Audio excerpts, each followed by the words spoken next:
आगामी सभी प्रतियोगी परीक्षाओं के लिए सबसे व्यापक बहुप्रतीक्षित संपूर्ण एक वर्ष के करंट अफेयर्स का मास्टर वीडियो का नवीनतम अंक आप सभी के सामने प्रस्तुत है। ये 31 मई 2022 तक अद्यतन है। 2022 में एक एपिसोड और आया था आपका, जो कि 30 अप्रैल 2022 तक अद्यतन था। तो आप सभी जो भी परीक्षाएं दे रहे हैं, आप आईएएस का एग्ज़ाम दे रहे हैं, यूपीपीसीएस का एग्ज़ाम दे रहे हैं, बीपीएससी का एग्ज़ाम दे रहे हैं, एमपीपीएससी का एग्ज़ाम दे रहे हैं, यूकेपीएससी का एग्ज़ाम दे रहे हैं, आरएएस का एग्ज़ाम दे रहे हैं, या फिर कोई भी एग्ज़ाम दे रहे हैं, चाहे यूपी ट्रिपल एससी का हो, चाहे अन्य कोई भी एग्ज़ाम जहां पर करंट अफेयर्स पूछा जाता है, उसके लिए सबसे प्रभावशाली वीडियो श्रृंखला है।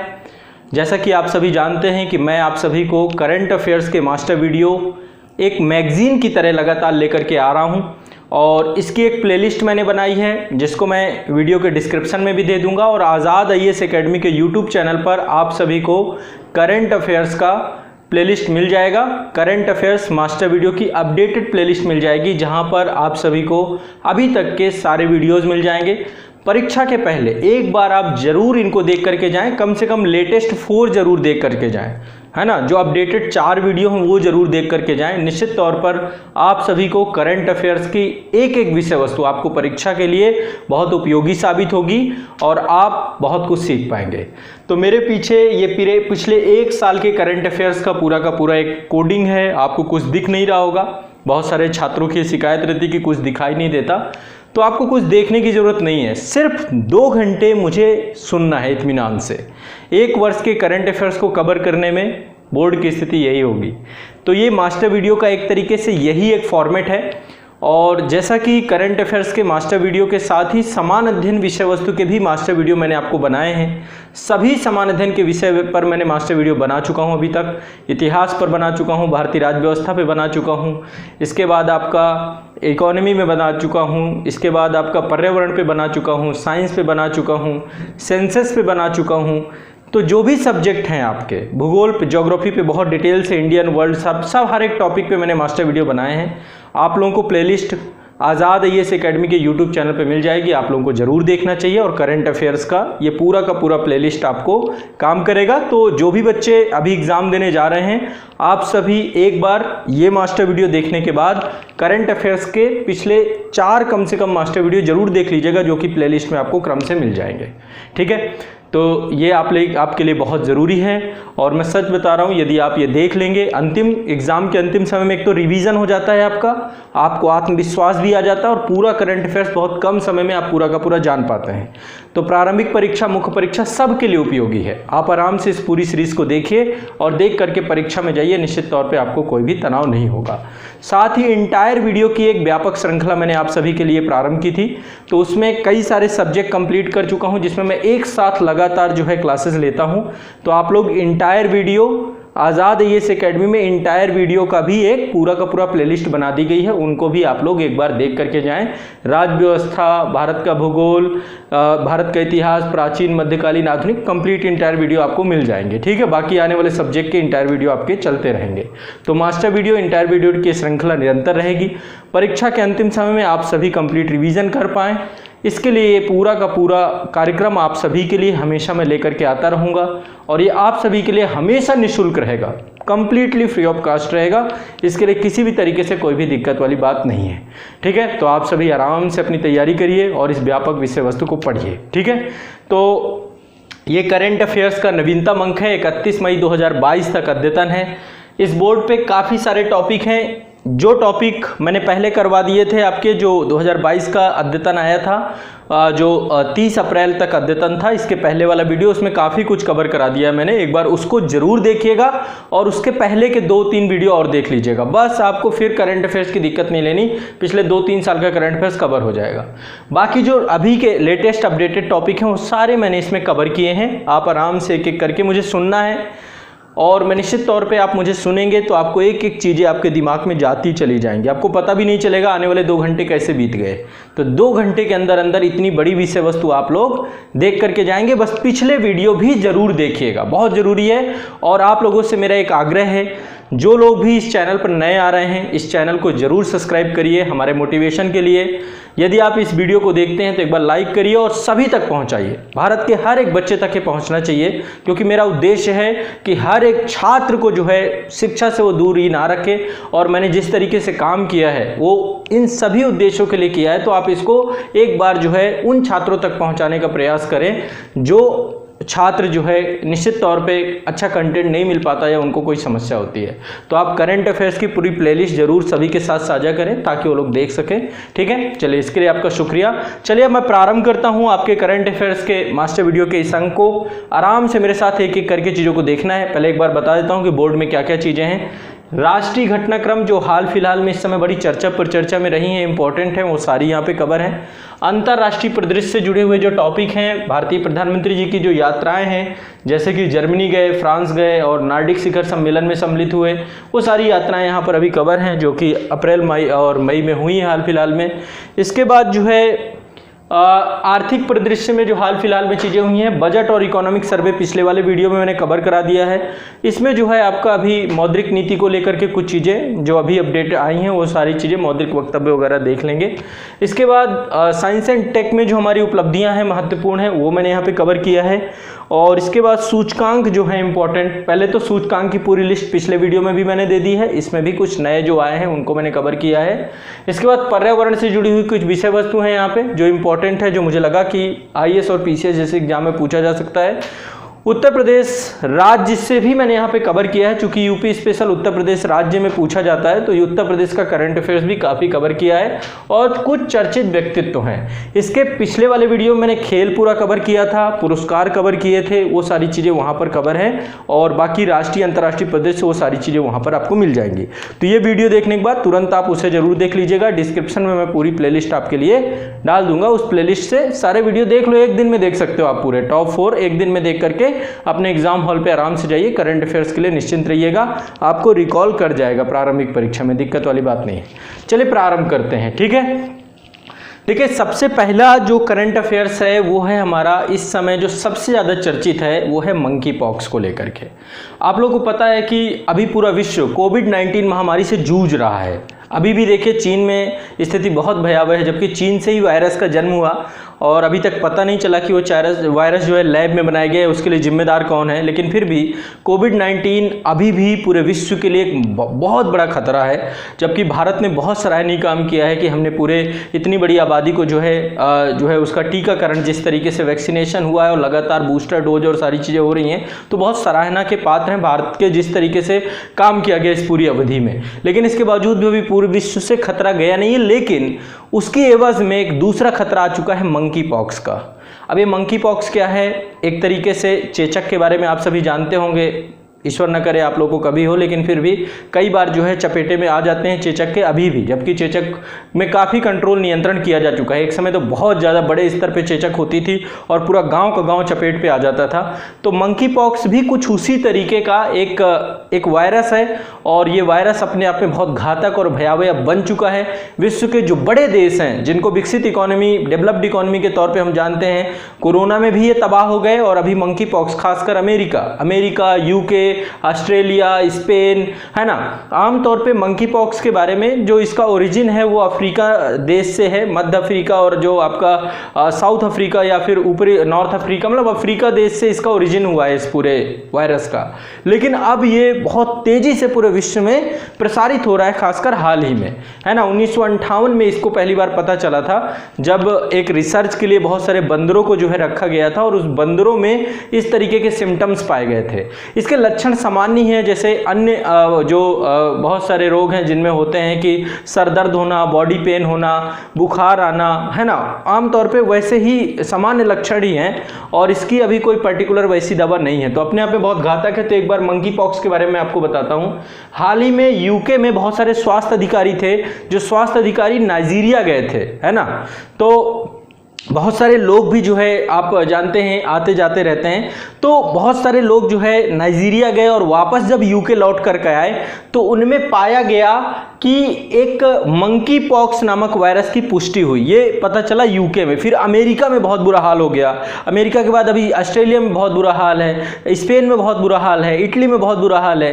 तो ये जितने कोविड प्रभावित देश थे इनमें अभी मंकी पॉक्स की स्थिति यानी अब ये बहुत तेजी से स्प्रेड हो रहा है और ये मानव से मानव में इसका जो है संक्रमण हो रहा है, या जो जानवर से भी मानव में संक्रमण हो रहा है। तो एक तरीके की जूनोसिस जो है वायरस के तौर पे ये आपको देखा जा रहा है। तो हाल ही में यूके में स्वास्थ्य अधिकारियों ने एक व्यक्ति में जो है मंकी पॉक्स वायरस की पुष्टि की थी और ये वायरस एक तरीके का जेनेटिक रोग है। जेनेटिक रोग ऐसे रोग होते हैं जो जानवरों से मनुष्य में फैलते हैं, मतलब इनका संचरण जो होता है वो जानवरों से मनुष्य में होता है, ठीक है। एक तरीके से बंदरों में चेचक जैसे सिम्टम्स देखे जाते हैं, तो इसमें बॉडी में बड़े बड़े चकट्टे पड़ जाते हैं और वो छाले टाइप में होते हैं। फिर बाद में जैसे आप चेचक में आमतौर पे देखते हैं लास्ट में फिर वो अपने आप ही वैसे सही हो जाते हैं, लेकिन इतना ज़्यादा बुखार और पूरा इम्यून सिस्टम इसमें ब्रेक हो जाता है, कई बार लोगों की मृत्यु भी हो जाती है, ठीक है। तो लगभग 7 से 21 दिन की अवधि तक ये वायरस का प्रकोप रहता है। उसके बाद जो है पपड़ियाँ जो है बन करके पूरा निकल जाता है और फिर कई बार जो घाव होते हैं उसके दाग जैसे चेचक में रहते हैं वैसे जो है इसमें भी देखने को मिलते हैं। तो ये बंदरों में चेचक जैसी बीमारी के रूप में पहचाना जाता है और इसीलिए इसका नाम जो है मंकी पॉक्स रखा गया, क्योंकि बंदरों का चेचक टाइप में, तो इसलिए इसका नाम मंकी पॉक्स रखा गया। नाइजीरिया में मुख्य तौर पे बीमारी बहुत ज़्यादा स्तर पे देखी गई, स्थानीय बीमारी के तौर पे कह सकते हैं, नाइजीरिया, कांगो, है ना। तो जितने भी ये वायरस जो है ना, मतलब जैसे बंदर हो गया, वानर हो गया, या फिर जो कृंतक जो प्रजातियां हैं, कृंतक प्रजातियों में जो स्तनधारी हैं, खासकर जैसे चूहा हो गया, गिलहरी हो गया, पैरीडॉक्स हो गए, पैरीडॉक्स खरगोश इत्यादि में भी ये वायरस जो है वहां पर सर्वाइव करता है और ट्रांसफर होता है। तो ये संक्रमण पहली बार 1958 में पता चला था इस संक्रमण का, मंकी पॉक्स का। और इसका जानकारी कैसे मिली थी? बहुत सारे बंदरों को एक कॉलोनी में रखा गया था रिसर्च कार्य के लिए, वहां पर पहली बार जो है ऐसे सिम्टम्स, ऐसे लक्षण देखने को मिले थे जो कि चिकन पॉक्स की तरह या स्मॉल पॉक्स की तरह देखने को पाए गए थे। चेचक की तरह इसमें दाने निकल आते हैं और मंकी पॉक्स के कारण से बहुत तेजी से जो इसके लक्षण हैं उन लक्षणों को देखा जाए तो बुखार आता है बहुत तेजी से, अस्वस्थता होती है, सर में दर्द होता है और खासकर बॉडी पेन होता है। और सबसे बड़ी दिक्कत क्या है कि ये थोड़ा सा लक्षण अपने आप में बहुत गंभीर है, क्योंकि बहुत सारे लोगों की इसमें मृत्यु भी देखी जा रही है आज के टाइम पीरियड पे, ठीक है। तो लगभग इसकी जो अवधि है, इसकी अवधि 7 से 14 दिन या 5 से 21 दिन की अवधियों तक देखा जा रहा है कि ये आपका वायरस प्रभावकारी हो रहा है। इसका कोई पर्टिकुलर अभी तक कोई वैक्सीन नहीं बनी है, अभी चेचक की दवा का ही प्रयोग किया जा रहा है और बहुत सारे एंटीवायरल या एंटी वायरल्स का प्रयोग किया जा रहा है। वैक्सीन या टीका जो आपका बनाया गया है चेचक के लिए, उसी को मंकी पॉक्स के खिलाफ एक सुरक्षात्मक उपाय के तौर पे देखा जा रहा है, ठीक है। तो अब तक का एक तरीके से वैक्सीन ही इसमें काम कर रही है और बहुत सारे एंटीवायरल एजेंट्स भी हैं जो डेवलप हो रहे हैं और इसके लिए बहुत तेजी से काम किया जा रहा है, क्योंकि यूरोप से लेकर अमेरिका तक मंकी पॉक्स के मामले अब लगातार बढ़ते जा रहे हैं। अभी हाल ही में WHO के द्वारा जो है एक आपात बैठक बुलाई गई थी जिसमें इस पूरे वायरस को लेकर के जो है गंभीरता से लेने की बात की गई कि इस वायरस को गंभीरता में लेना जरूरी है और भारत सरकार भी अब इसके लिए सतर्क हो गई है। और इतनी बड़ी आबादी चूंकि भारत की है तो ऐसे में अभी उत्तर प्रदेश राज्य में एक एडवाइजरी जारी की गई इसको लेकर के और भारत में भी अब बहुत अलर्टनेस के साथ इस वायरस को लेकर के देखा जा रहा है, ठीक है। इसके जो मेन लक्षण हैं, एक तो बुखार आता है, शरीर का तापमान बढ़ जाता है, सिर दर्द है, मांसपेशियों में दर्द होता है, पीठ दर्द होता है और जो सबसे इंपॉर्टेंट है जो लिम्स नोड्स हैं उनमें सूजन देखने को मिलती है, ठंड लगना, थकावट, निमोनिया के लक्षण भी दिखाई देते हैं और फ्लू के लक्षण दिखाई देते हैं। तो ये पर्टिकुलर इसके कुछ लक्षण हैं। ईश्वर न करे कि भारत में ऐसा कोई प्रकोप आए, लेकिन फिर भी हमें सतर्क रहने की जरूरत है, क्योंकि अभी कोविड-19 के कारण से हमारी अर्थव्यवस्था पूरी तरीके से तहस नहस हो चुकी है। इतनी बड़ी आबादी को संभाल पाना फिर बड़ा कठिन होता है, ठीक है। तो इसके लिए सतर्क रहना, अलर्ट रहना और इसके लिए प्रभावी पहले ही रणनीतिक, ये नहीं कि हम इंतजार करें कि भाई पहले वायरस का प्रकोप बढ़ेगा फिर हम दवा बनाएंगे। इसके लिए भारत सरकार को अनुसंधान कार्य में लग जाना चाहिए अभी से, ठीक है। तो ये एक बहुत लगातार चर्चा का विषय रहा है मंकी पॉक्स, तो ये आपको जानना होगा। ये वायरस जूनोसिस वायरस है ना, जूनोसिस वायरस है, जूनोटिक वायरस है, यानी जानवरों से मनुष्यों में इसका संचरण होता है। ठीक है, एक बात तो ये। दूसरा है, बहुत इंपॉर्टेंट है, इसको भी ध्यान रखिएगा, हरित हाइड्रोजन संयंत्र। अब आपको पता है कि हम अल्टरनेटिव एनर्जी की तरफ जा रहे हैं, और अभी COP26 हुआ था आपका ग्लासगो में, तो उसमें भी भारत ने बहुत सारी प्रतिबद्धताएं अपनी दर्ज कराई हैं। उन्हीं प्रतिबद्धताओं को लेकर अब हम काम कर रहे हैं, हाइड्रोजन संयंत्र लगा रहे हैं, जिनसे जो ग्रीन हाउस इफेक्ट्स गैसें हैं उनका पूरी तरीके से वो ना रहें, और हमारे यहाँ पे जो रिन्यूएबल एनर्जी है, रिन्यूएबल एनर्जी के माध्यम से जो है अब एनर्जी के सोर्सेस हम डेवलप कर रहे हैं। ठीक है, तो प्रधानमंत्री जी के द्वारा आत्मनिर्भर भारत के दृष्टिकोण से ऑल इंडिया लिमिटेड OIL ने 20 अप्रैल 2022 को असम में एक जगह है जोरहाट, इसे याद रखिएगा, एक संयंत्र लगाया गया है जिसका नाम है हरित हाइड्रोजन संयंत्र। कहाँ लगाया गया? असम के जोरहाट में। और इस संयंत्र के माध्यम से 99.99% शुद्ध हरित हाइड्रोजन जो है, इसके लिए एक पायलट संयंत्र प्रारंभ किया गया है। अभी इसकी क्षमता प्रतिदिन 100 किलोग्राम ही है, लेकिन अभी इसका उत्पादन बढ़ा के 30 किलोग्राम प्रतिदिन किया जाएगा। तो इस तरीके के प्रोजेक्ट्स अपने आप में बहुत प्रभावशाली हैं, और आने वाले समय पे जो है 500 किलोवाट तक भी हमारा प्रयास रहेगा कि इसके माध्यम से होता क्या है, जो सोलर एनर्जी है, 500 किलोवाट सोलर एनर्जी के माध्यम से हरित हाइड्रोजन जो है इससे उत्पादित की जा रही है। ठीक है, तो अभी उत्पादन क्षमता केवल 10 किलोग्राम है, 30 किलोग्राम तक इसको ले जाएंगे। ये लगाया कहाँ गया है? असम के जोरहाट में। ठीक है, जिसके माध्यम से जो है 99.999% जो है शुद्ध जो है हरित हाइड्रोजन को उत्पादित किया जाता है। ठीक है, तो हवा और सौर ऊर्जा जैसी जो अक्षय ऊर्जा है, जानी जिनसे कार्बन एमिशन नहीं हो सकता, ग्रीन हाउस गैसेस का इफेक्ट नहीं हो सकता, उन सभी का प्रयोग करके क्या किया जाता है, हम जो है यहाँ पे हरित हाइड्रोजन को जो है उत्पादित कर रहे हैं, और इसके जलने से कार्बन डाइऑक्साइड का उत्सर्जन नहीं होता है। दूसरा, जीवाश्म ईंधन का बेहतर विकल्प है ये, और इसका उपयोग परिवहन में किया जा सकता है, बिजली में किया जा सकता है, और औद्योगिक गतिविधियों में ईंधन के रूप में किया जा सकता है। और अभी हाइड्रोजन आधारित जो है हमारे देश में कारें भी अब जो है ट्रायल प्रोटोटाइप में है, उनका ट्रायल हो रहा है। तो ये एक बहुत बड़ी जो है आने वाले समय में भारत की ऊर्जा जरूरतों को पूरा करने की दिशा में एक प्रयास जो है प्रारंभ किया गया है। ठीक है, तो याद रखिएगा, हरित हाइड्रोजन संयंत्र कहाँ लगाया गया? असम के जोरहाट में। ठीक है, याद रखिएगा। दूसरा है आपका, अभी एक चक्रवात आया था, इसका नाम रखा गया आसानी, है ना। हर साल चक्रवात आते हैं, पिछली बार ताउते आया था अरब सागर में, बहुत प्रभावकारी रहा और बहुत ज्यादा उसने विनाशकारी रहा वो। तो अभी चक्रवात आसानी आया था। कौन सा आया था? चक्रवात आसानी।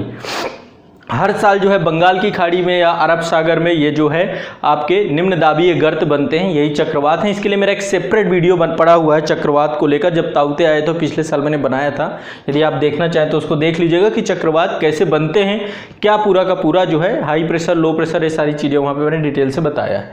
तो 8 मई 2022 को, अभी हाल ही की बात है, बंगाल की खाड़ी में चक्रवात आसानी निर्मित हुआ था, और 11 मई 2022 को आंध्र प्रदेश के मछलीपट्टनम और नरसापुरम के पास ये जो है तट से टकरा गया था, है ना।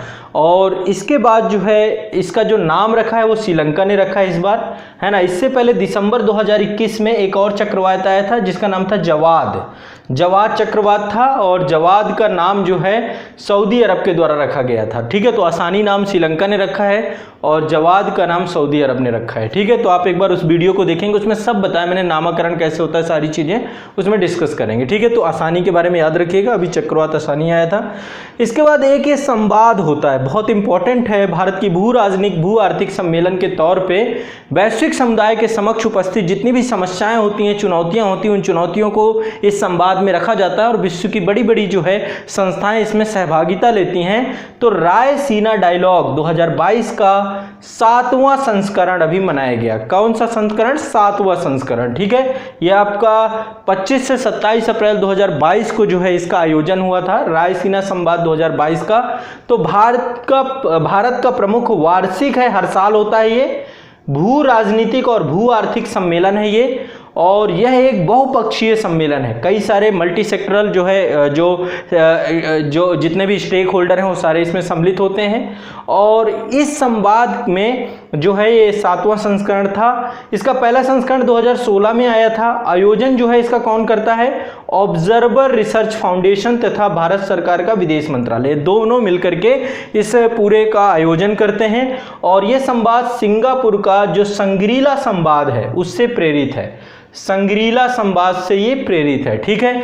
इस संवाद में यूरोपीय आयोग की अध्यक्ष जो हैं उर्सुला वान डेर लेयन, उनके द्वारा इसका उद्घाटन किया गया था। नाम याद रखिएगा, इस संवाद में यूरोपीय आयोग जो आपका है, यूरोपीय कमीशन है, उसकी अध्यक्ष है उर्सुला वान डेर लेयन, वो भारत आई थी और उनके द्वारा ही इसका उद्घाटन किया गया था। मुख्य अतिथि के रूप में भी ये सम्मिलित हुई थी, ठीक है। उर्सुला वान डेर लेयन याद रखिएगा, ठीक है, यूरोपीय आयोग की अध्यक्ष थी। और इसका जो केंद्रीय विषय था टेरा नोवा इम्पेशेंट, इम्पेशियंट एंड इम्पेंटल्ट, ठीक है। ये आपका जो है इसको याद रखना है आपको। तो ये आपका जो है रायसीना संवाद है, इसके बारे में आपको ध्यान रखिएगा। टेरा नोवा इसका जो है क्या था, थीम था आपका, पूरा का पूरा पर्टिकुलर थीम था। रायसीना संवाद 7वां संस्करण इसका संवादित हुआ, ठीक है। अब आगे चलते हैं। नेक्स्ट है आपका अटल न्यू इंडिया चैलेंज 2.0। एक्चुअली आप लोगों को पता होगा कि एक अटल इनोवेशन मिशन चालू किया गया था भारत सरकार के द्वारा 2016 में। और अल्टीमेट जो उस पूरे मिशन का गोल था, उद्देश्य था देश में नवाचार, इनोवेशन को बढ़ावा देना, है ना। भारत सरकार के द्वारा विभिन्न सेक्टर्स में इनोवेशंस को बढ़ावा देना, नवाचार को बढ़ावा देना, है ना। तो नवाचार को बढ़ावा देने के लिए अटल इनोवेशन मिशन चालू किया गया था। उसी की एक पहल है अटल न्यू इंडिया चैलेंज 2.0। पहले इसका संस्करण 2018 में आया था और अभी 2.0 है। 1.0 जो है आपका 2018 में था। अब ये अटल न्यू इंडिया चैलेंज 2.0 जो है ये आपका अभी जो है लॉन्च किया गया है। अब अल्टीमेट इसमें क्या क्या होना है मैं एक बार आपको बता देता हूँ। अल्टीमेट जो ये अटल इनोवेशन जो मिशन है आपका, या अटल न्यू इंडिया चैलेंज 2.0 है, ये एक अनुदान आधारित तंत्र के माध्यम से जो नवाचार है उसको जो है सहयोग प्रदान करने के लिए टारगेट किया गया, लक्षित किया गया है। और अल्टीमेट राष्ट्रीय महत्व तथा सामाजिक औचित्य के क्षेत्रों में एक अत्याधुनिक प्रौद्योगिकी का आधारित है। उत्पादों और समाधानों को सृजित करने के लिए ये प्रयास किया गया है, ठीक है। तो अल्टीमेट ये क्या है, इनोवेशन पे आधारित है, नवाचार पे आधारित है, ठीक है। और इसमें लगभग 5 मंत्रालय भागीदार है। 5 मंत्रालयों के द्वारा जो है ये पूरा का पूरा प्रारंभ किया गया। 5 मंत्रालय इससे जुड़े हुए हैं अटल इनोवेशन मिशन में, अटल न्यू इंडिया चैलेंज 2.0 से। ध्यान रखिएगा, पहला जल शक्ति मंत्रालय है, दूसरा रेलवे मंत्रालय है, तीसरा कृषि एवं किसान कल्याण मंत्रालय है, चौथा सड़क परिवहन और राजमार्ग मंत्रालय है, 5वां आवासन एवं शहरी कार्य मंत्रालय। एक बार मैं मंत्रालयों के नाम फिर से ले रहा हूं, जल शक्ति मंत्रालय, रेलवे मंत्रालय, कृषि एवं किसान कल्याण मंत्रालय, सड़क परिवहन एवं राजमार्ग मंत्रालय, इसके बाद है आवासन एवं शहरी कार्य मंत्रालय, ठीक है। इसमें जो है 7 क्षेत्रों को लिया गया, 7 क्षेत्रों को जो है क्या क्या चीजों पे काम करना है, 7 क्षेत्र हैं इसमें। पहला है स्वच्छता प्रौद्योगिकी, है ना। दूसरा ई मोबिलिटी में काम करना है, सड़क परिवहन में काम करना है, इनोवेशन करना है, अंतरिक्ष प्रौद्योगिकी एवं अनुप्रयोग पे काम करना है, चिकित्सा यंत्र एवं उपकरण पे काम करना है, अपशिष्ट प्रबंधन पे काम करना है और कृषि पे काम करना है। तो 7 कौन कौन से क्षेत्र हैं? ई मोबिलिटी, सड़क परिवहन, अंतरिक्ष प्रौद्योगिकी एवं अनुप्रयोग, स्वच्छता प्रौद्योगिकी, चिकित्सा यंत्र एवं उपकरण, अपशिष्ट प्रबंधन और एग्रीकल्चर। इन चीजों पे जो है काम करना है। इसके पहले अटल न्यू इंडिया चैलेंज 1.0 2018 में आया था, ठीक है। तो अटल इनोवेशन मिशन 2016 में प्रारंभ किया गया था। उसी की एक कई पहले हैं, चाहे अटल न्यू इंडिया चैलेंज 1.0 हो चाहे 2.0, ठीक है। 2.0 अभी प्रारंभ किया गया भारत में इनोवेशन कल्चर को लाने को लेकर के। तो ये आपका एक महत्वपूर्ण करंट अफेयर्स है, ठीक है। चलिए आगे चलते हैं।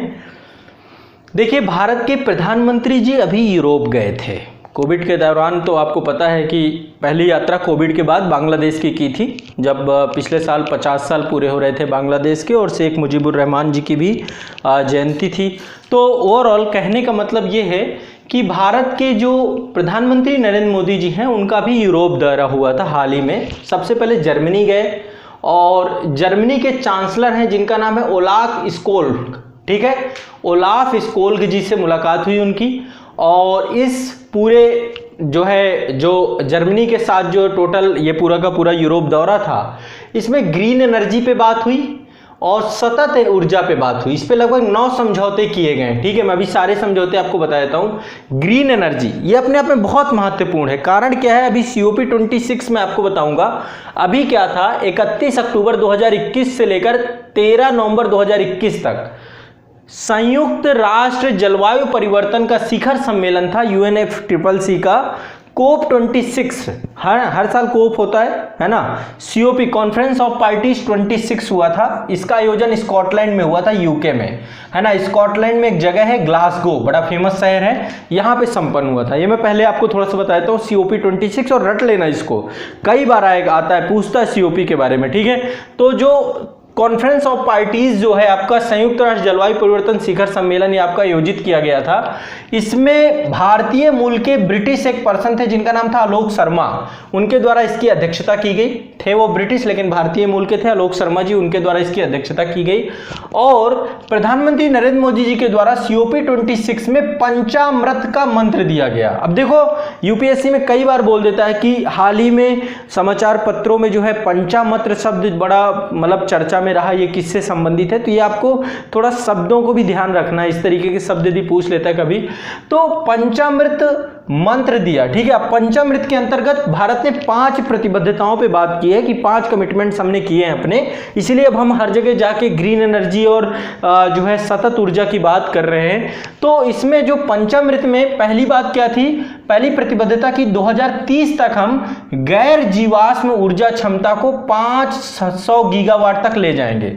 मतलब जो गैर जीवाश्म यानी रिन्यूएबल एनर्जीज को हम कितना ले जाएंगे, 500 गीगावाट तक ले जाने का प्रयास करेंगे।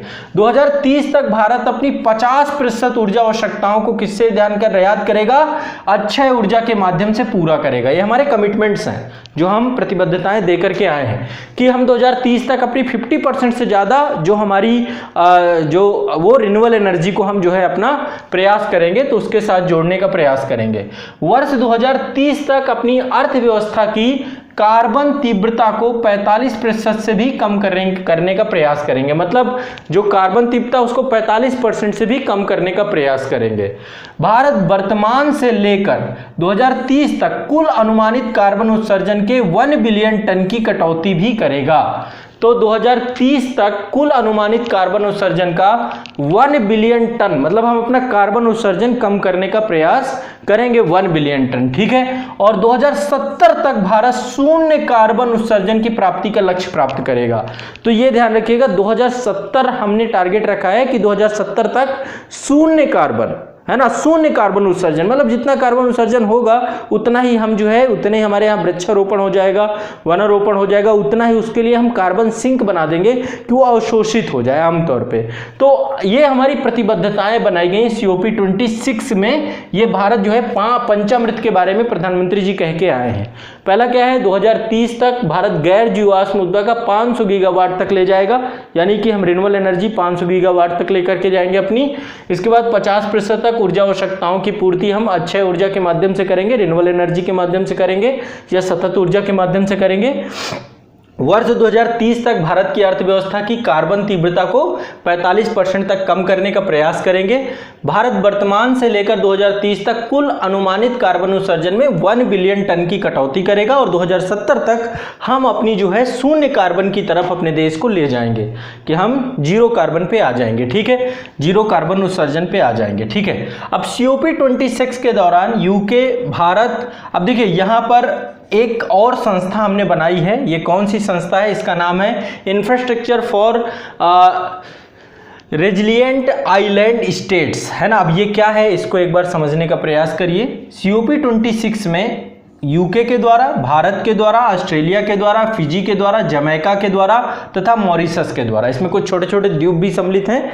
तो इन सभी देशों ने मिलकर के UK, Bharat, Australia, Fiji, Jamaica, Mauritius द्वारा संयुक्त रूप से एक संस्था बनाई गई जिसका नाम है IRIS, मतलब infrastructure for resilient island states, यानी जो छोटे द्वीपीय देश हैं उनके डेवलपमेंट को लेकर, उनका विकास करने हेतु एक समर्पित जो है पहल है। क्योंकि देखो ग्लोबल वार्मिंग होगी या किसी तरीके का जलवायु परिवर्तन, समुद्रों का जल स्तर बढ़ेगा, ग्लेशियर पिघलेंगे, कुछ भी होता है तो उसमें सबसे पहले प्रभावित होंगे छोटे छोटे जितने भी द्वीप हैं। तो ये जो पूरा का पूरा एक मंच बनाया जा रहा है IRIS, infrastructure for resilient island states, यानी छोटे द्वीपीय देशों के को विकासशील देशों हेतु जो है समर्पित एक क्या किया गया, एक पहल बनाई गई है। और एक तो ये बनाया गया IRIS, याद रखिएगा। दूसरा, अमेरिका और यूरोपीय संघ द्वारा जो है मीथेन प्लेज ली गई है, एक शपथ ली गई है, एक तरीके से मीथेन प्लेज बोलते हैं इसको, ली गई है, जिसका उद्देश्य है कि वैश्विक मीथेन उत्सर्जन को कम करना, यानी आने वाले समय पे मीथेन के उत्सर्जन को कम करने के लिए मीथेन प्लेज ली गई है। तो ये COP26 है। अब इससे समझ सकते हैं कि एनवायरनमेंट को लेकर हमारी प्रतिबद्धताएं क्या हैं। उन्हीं प्रतिबद्धताओं की पूर्ति के लिए अभी प्रधानमंत्री जी यूरोपीय दौरा में गए थे और वहां पर उन्होंने जर्मनी के चांसलर ओलाफ स्कोल से मुलाकात की। ओलाफ स्कोल के द्वारा ग्रीन एनर्जी और सतत ऊर्जा पर 9 समझौते किए गए और 2030 तक भारत को क्लीन एनर्जी को बढ़ावा देने के लिए जर्मनी ने 10.5 अरब डॉलर की आर्थिक सहायता दी। अब देखो एक चीज सोचो, हम बड़ी बड़ी बातें तो कर रहे हैं जाके ग्लासगो में निश्चित तौर पे, लेकिन अब उनको पूरा करने के लिए हमें फंड भी चाहिए होगा, पैसा भी चाहिए होगा, टेक्नोलॉजी रिप्लेस करना होगा, इनोवेशन करना होगा, इंफ्रास्ट्रक्चर डेवलप करना पड़ेगा और रिन्यूएबल एनर्जी के लिए हमें काम करना पड़ेगा। तो वो पैसे के लिए अब भारत के प्रधानमंत्री जो है निश्चित तौर पर एक बहुत ही प्रभावकारी, ये कहा जा सकता है कि जर्मनी के द्वारा भारत को एक मदद मिली है, 10.5 अरब डॉलर की आर्थिक सहायता भी जर्मनी ने कहा है इसमें, किसके लिए, ग्रीन एनर्जी और सतत ऊर्जा के लिए। ठीक है, साथ ही 9 समझौते किए गए हैं। 9 समझौतों में क्या क्या है एक एक करके देखते हैं। पहला है हरित एवं सतत विकास को लेकर एक संयुक्त घोषणा पत्र दिया गया है, यानी ग्रीन एनर्जी और सस्टेनेबल डेवलपमेंट को लेकर के क्या किया गया, घोषणा पत्र जारी किया गया दोनों देशों के साथ। अन्य देशों में त्रिपक्षीय विकास परियोजनाओं को लेकर घोषणा की गई है। साथ ही भारत एवं जर्मनी के विदेश मंत्रालयों के बीच आपसी महत्व को वर्गीकृत सूचनाओं के आदान प्रदान से लेकर समझौता, समग्र प्रवासी एवं आवाजाही सहभागिता, भारत के कारपोरेट एग्जीक्यूटिव को एडवांस ट्रेनिंग समझौते पर विस्तार दिया जाना, इंडो जर्मन हाइड्रोजन टास्क पर समझौता किया जाना और कृषि पारिस्थितिकी को लेकर के समझौता किया जाना। तो ऐसे करके टोटल 9 समझौते हुए हैं जो भारत के प्रधानमंत्री जब जर्मनी अभी होकर के आए हैं तब। दूसरा, आर्कटिक वृत्त के देश हैं कुछ, जिनको हम नार्डिक देश कहते हैं। अभी नार्डिक शिखर सम्मेलन भी था, दूसरा संस्करण था इसका। तो प्रधानमंत्री जी नार्डिक देशों से, कोपेनहेगन में मुलाकात हुई नार्डिक देशों से और डेनमार्क में जो है पूरा का पूरा जो है आपका नार्डिक शिखर सम्मेलन था।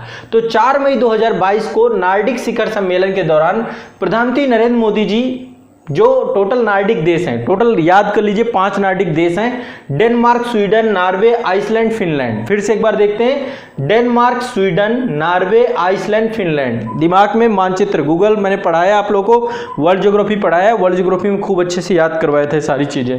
तो आपका Denmark, Sweden, Norway, Iceland, Finland के प्रधानमंत्री है ना, जो प्रधानमंत्री है, डेनमार्क के प्रधानमंत्री हैं मेटफ्रेड रिक्सन, फिनलैंड के प्रधानमंत्री हैं सना मरीन, आइसलैंड के प्रधानमंत्री हैं कैटरीन जोको वेस्टोडियर, स्वीडन के प्रधानमंत्री हैं मैग्डोलेना एंडरसन और नॉर्वे के प्रधानमंत्री हैं जोनास स्टोर। ठीक है, इनसे मुलाकात की। ठीक है, जितने भी 5 देशों के प्रधानमंत्री सबसे मुलाकात हुई और इस दौरान जो है यूक्रेन संकट को मानवीय त्रासदी करार देते हुए वहां मारे गए नागरिकों के लिए गहरा दुख व्यक्त किया गया। निश्चित तौर पे मानवता के लिए एक बड़ा धब्बा है ये युद्ध, यूक्रेन संकट। तो मानवीय त्रासदी करार दिया गया पहले इसे, और वहां पे जितने लोग भी जो नागरिक वहां पे मारे गए हैं या जो नागरिकों का पलायन हुआ है, जो उनकी स्थिति दयनीय हुई है, उसको लेकर के दुख व्यक्त किया गया। रसिया यूक्रेन युद्ध मैंने पिछले वीडियो में डिस्कस कर रखा है बहुत डिटेल से। ठीक है, और इसके बाद जो है आपको पता है कि ये आर्कटिक देश हैं, आर्कटिक वृत्त के पास ये देश अवस्थित है। तो भारत आर्कटिक क्षेत्र में अनुसंधान को लेकर काफी सक्रिय है। ऐसे में इन देशों के साथ जुड़ाव बहुत महत्वपूर्ण बन जाता है हमारे लिए। पहला भारत नार्डिक शिखर सम्मेलन जो है स्टॉकहोम्स में था, स्वीडन की राजधानी है स्टॉकहोम्स, और डेनमार्क की राजधानी कोपेनहेगन में ये वाला जो आपका दूसरा था। ठीक है, तो ये आपको ध्यान रखना है। अब यहाँ के बाद 4 मई को ही प्रधानमंत्री जो है एक संक्षिप्त कार्य यात्रा में पहुंचे, कहाँ पे, पेरिस, फ्रांस की राजधानी है पेरिस। यहाँ का इन्होंने दौरा किया।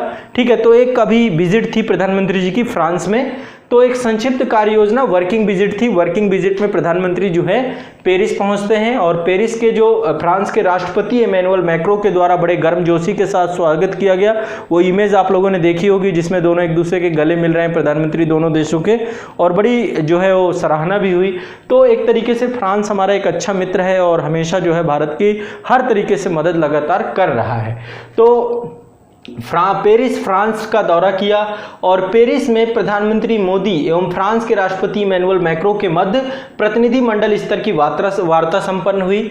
और भारत फ्रांस 1998 से रणनीतिक भागीदार हैं एक दूसरे के, मतलब हम अपने कूटनीतिक संबंधों को रणनीतिक संबंधों तक ले जा चुके हैं। ठीक है, और इसके बाद जो है पेरिस बुक फेस्टिवल 2022 में भारत को गेस्ट ऑफ ऑनर का दर्जा दिया गया और नई दिल्ली में भी विश्व पुस्तक मेला जो अब होगा अगला संस्करण जो आपका, उसमें फ्रांस को गेस्ट ऑफ ऑनर दिया जाएगा। तो वहां पर पेरिस बुक फेस्टिवल में भारत को गेस्ट ऑफ ऑनर का भी दर्जा दिया गया। ठीक है, तो ये आपको ध्यान रखना है। अभी फ्रांस भी होकर के आए हैं, तो ये आपके जर्मनी हो गया, नॉर्डिक देश हो गए और आपका फ्रांस की यात्रा हो गई। इसके बाद अभी मॉरिशस के जो प्रधानमंत्री थे जिनका नाम है प्रविंद कुमार जगन्नाथ, वो भारत आए थे, है ना। 17 से 24 अप्रैल 2022 के मध्य मॉरिशस के प्रधानमंत्री प्रविंद कुमार जगन्नाथ, बहुत इंपॉर्टेंट है, ध्यान रखिएगा। मॉरिशस हमारे लिए भारतीय मूल के लोग बहुत सारी संख्या में वहां पर रहते हैं। तो प्रविंद कुमार जगन्नाथ एक आधिकारिक यात्रा पर भारत आए और 19 अप्रैल 2022 को मॉरिशस के पीएम तथा WHO के जो महानिदेशक हैं जिनका नाम है, याद रखिएगा, टेड्रोस घेब्रेयेसस। ठीक है, WHO के महानिदेशक टेड्रोस घेब्रेयेसस, ध्यान रखिएगा। तो इनकी उपस्थिति में प्रधानमंत्री नरेंद्र मोदी जी के द्वारा जामनगर गुजरात में WHO का global centre for traditional medicine, है ना, पारंपरिक चिकित्सा के लिए एक ग्लोबल सेंटर बनाया गया है। ठीक है, ध्यान रखिएगा, बहुत इंपॉर्टेंट है। जामनगर गुजरात में WHO के द्वारा जो है global centre for traditional medicine की आधारशिला रखी गई है और ये global centre for traditional medicine जो आपका है विश्व में पारंपरिक चिकित्सा के लिए पहला और एकमात्र जो है वैज्ञानिक आउटपोस्ट के तौर पे ये डेवलप होगा, एक केंद्र बिंदु बनेगा इसका। ये जो है आयुष मंत्रालय के अधीन स्थापित किया गया है और केंद्र भारत सरकार द्वारा लगभग $250 मिलियन के निवेश के साथ जो है इसको स्थापित किए जाने का प्रयास है। ठीक है, और तो ये आपको एक ध्यान रखना है, क्या बनाया गया है आपका global centre for traditional medicine, कहाँ पे, जामनगर पे। ठीक है, तो उसमें प्रविंद कुमार जगन्नाथ सम्मिलित थे। इसके साथ ही जो है मॉरिशस के जो प्रधानमंत्री हैं प्रविंद कुमार जगन्नाथ, वो जो है सम्मिलित होते हैं कहाँ पर, वैश्विक आयुष निवेश एवं नवोन्मेष शिखर सम्मेलन 2022 में। किसमें सम्मिलित होते हैं, पहले वैश्विक आयुष निवेश तथा नवोन्मेष शिखर सम्मेलन 2022 में। ठीक है, ये पहुंचते हैं और इस शिखर सम्मेलन का आयोजन जो है अप्रैल 2022 के मध्य जो है महात्मा गांधीनगर गुजरात में संपन्न हुआ था। ठीक है, कहाँ पे संपन्न हुआ, महात्मा गांधीनगर गुजरात में संपन्न हुआ। इस सम्मेलन में सतत विकास लक्ष्य का जो है इसके अंतर्गत स्वास्थ्य एवं कल्याण को बढ़ावा देने के अनुसरण में इसको आयोजित किया गया। ठीक है, इस सम्मेलन को SDG 3 के अंतर्गत अच्छा स्वास्थ्य और गरीब कल्याण को, स्वास्थ्य कल्याण को बढ़ावा देने के लिए ये पूरा का पूरा प्रारंभ किया गया था। ये एक सम्मेलन हुआ, पहला वैश्विक आयुष निवेश एवं नवोन्मेष शिखर सम्मेलन 2022, ये फर्स्ट टाइम हुआ था। उद्देश्य क्या था इसका, स्वास्थ्य एवं कल्याण को बढ़ावा देना। अभी इसमें मॉरिशस प्रधानमंत्री भी सम्मिलित हुए थे। तो ये आपको ध्यान रखिएगा, भारत मॉरिशस बहुत अच्छे संबंध है, बहुत बड़ा जो है हमारा ये रेमिटेंस, बहुत FDI रेमिटेंस सब बड़ी मात्रा में जो है मॉरिशस से भारत की तरफ आता है। नेक्स्ट है भारत और यूके के संबंध। अभी आपको पता होगा कि 21 से 22 अप्रैल को यूके के प्रधानमंत्री बोरिस जॉनसन जी भारत आए थे। एक आधिकारिक यात्रा इन्होंने की थी भारत की। अभी देखिए लगातार जब से रशिया यूक्रेन युद्ध चल रहा है, विश्व के बड़े बड़े जितने राष्ट्राध्यक्ष हैं या डिप्लोमेट हैं या फिर विदेश मंत्री हैं, सब भारत आ रहे हैं। कारण क्या है, भारत एक बहुत महत्वपूर्ण देश बन गया इस समय अंतर्राष्ट्रीय राजनीति में, जो रशिया और यूक्रेन युद्ध में इसको समाप्त करने में एक बड़ी भूमिका निभा सकता है। ठीक है, तो तो एक कारण तो ये है, और दूसरा जैसा कि हमारी विश्व की सबसे तेजी से बढ़ती हुई अर्थव्यवस्था है, तो विश्व के आर्थिक संकट से, खाद्यान्न संकट से या विभिन्न प्रकार की समस्याओं के निजात से भी भारत ही एकमात्र देश है जो निस्वार्थ भाव से दूसरे देशों की सहायता के लिए लगा हुआ है। चाइना वगैरह बड़े देश तो हैं, लेकिन निश्चित तौर पे वो अपने स्वार्थों की पूर्ति हर जगह पे जाके करता है। तो भारत एक बड़ा विश्वसनीय देश बनकर के उभरा है। तो 21 से 22 अप्रैल 2022 को यूके के प्रधानमंत्री बोरिस जॉनसन भारत की यात्रा पे आए, और इन्होंने अपनी यात्रा गुजरात से प्रारंभ की थी 21 अप्रैल 2022 को, और सबसे पहले अहमदाबाद गए थे। साबरमती आश्रम में एक जो है यहाँ पे मसवर इंडस्ट्रियल एस्टेट गए पहले, फिर इसके बाद बड़ोदरा में जेसीबी प्लांट है वहाँ गए। जेसीबी का तो अपना ही जलवा है, आपको पता है, बुलडोजर का है ना, बुलडोजर बनाती है ना जेसीबी, अपने आप में जेसीबी मशीन का अपना ही आनंद है आज के टाइम पे। उत्तर प्रदेश में तो निश्चित तौर, उत्तर प्रदेश का हर जगह अब जेसीबी का डर है। ठीक है, गिफ्ट सिटी गांधीनगर स्थित गुजरात जैव प्रौद्योगिकी भी गए ये, है ना। तो गिफ्ट सिटी गए गुजरात में, गुजरात जैव प्रौद्योगिकी विश्वविद्यालय है वहाँ का भी दौरा किया। तो गुजरात एक तरीके से अब देखेंगे आप, पिछले कई वर्षों से, जब से मौजूदा प्रधानमंत्री चूंकि गुजरात से हैं, तो गुजरात पूरे विश्व का केंद्र बिंदु भी बनता जा रहा है। चाहे वो चीन के प्रधानमंत्री आए, चाहे अभी ब्रिटेन के प्रधानमंत्री आए, बड़े बड़े जितने राष्ट्राध्यक्ष आते हैं गुजरात जरूर जाते हैं, है ना। तो ये दिखाता है कि आने वाले समय पर गुजरात एक बड़ा केंद्र बिंदु बनने जा रहा है। तो पहले जो है बोरिस जॉनसन जी गुजरात की यात्रा प्रारंभ की, फिर इसके बाद जो है वो पहले साबरमती आश्रम गए, फिर मर्सर इंडस्ट्रियल इस्टेट गए, फिर बड़ोदरा स्थित जेसीबी प्लांट गए, गिफ्ट सिटी गांधीनगर गए गुजरात में, और जैव प्रौद्योगिकी विश्वविद्यालय का भी दौरा किया जो गुजरात में है। तो इसके बाद दोनों देश द्विपक्षीय संबंधों की स्थापना की 75वीं वर्षगांठ जो है मना रहे हैं, 75 साल पूरे हो रहे हैं, है ना। भारत देश को आज़ाद हुए, और दोनों देशों का एक दूसरे से जुड़ाव, दोनों देशों द्वारा संयुक्त वक्तव्य के अंतिम साइबर सहयोग पर एक पृथक वक्तव्य जारी किया, यानी कि साइबर सिक्योरिटी पर दोनों देशों ने आपस में वक्तव्य जारी किया। बहुत सारे इसमें memorandum of understanding MOU sign किए गए, बहुत सारे जो है विभिन्न समझौते इसमें साइन किए गए। तो एक तो साइबर सहयोग को लेकर के आपस में बात की गई। दूसरा ये देखिए, यहाँ पर भी यूके से भी हरित हाइड्रोजन के क्षेत्र में गति प्रदान करने के लिए virtual hydrogen science and innovation hub launch करने की बात भी दोनों देशों के द्वारा की गई। तो ये एक बहुत इंपॉर्टेंट है आपका, ठीक है। भारत और यूके के द्वारा वांछनीय हरित हाइड्रोजन के क्षेत्र में गति प्रदान करने के लिए virtual hydrogen science and innovation hub launch करने की बात की गई। तो ये आपका जो है भारत यूके संबंधों में से कुछ महत्वपूर्ण चीज है। एक और बहुत इंपॉर्टेंट है, मेडागास्कर जो है अभी आपदा प्रतिरोधी संरचना के लिए गठबंधन बनाया गया है, जिसका नाम है CDRI। याद कर लीजिए, CDRI एक संस्था है आपकी, एक गठबंधन है, आपदा प्रतिरोधी संरचना के लिए गठबंधन बनाया गया है मार्च 2022 में, है ना। ये एक तरीके से एक कोलिजन बनाया गया है, coalition for disaster resilient and infrastructure को लेकर के पूरा काम किया गया है, CDRI। तो आपदा प्रतिरोधी संरचना के लिए गठबंधन बनाया गया है, मार्च 2022 में बनाया गया है, और भारत जो है इसका सदस्य बन गया है। क्या है हुआ है, भारत इसका सदस्य है। अब देखो, भारत इसका सदस्य नहीं, भारत इसका संस्थापक है। अभी मेडागास्कर इसका सदस्य बना है ना, मेडागास्कर इसका सदस्य बन गया है। तो लगभग 30 देश हो गए हैं मेडागास्कर के सदस्य बनते ही, ठीक है। जो आपदा प्रबंधन को लेकर, आपदा प्रतिरोधी संरचना के लिए जो गठबंधन बनाया गया है, उसका एक नया स्टेक होल्डर मेडागास्कर बन गया है, ठीक है। तो मेडागास्कर जो है एक नया साझेदार बना है। 23 सितंबर 2019 को न्यूयॉर्क में आयोजित संयुक्त राष्ट्र जलवायु कार्रवाई शिखर सम्मेलन 2019 के दौरान प्रधानमंत्री नरेंद्र मोदी जी के द्वारा इस गठबंधन की शुरुआत की गई थी। तो CDRI है, यानी कि आपदा प्रतिरोधी संरचना के लिए जो गठबंधन है, इसको बनाया भारत ने है, ठीक है। और इसका 30वां देश कौन बना है, मेडागास्कर बना है।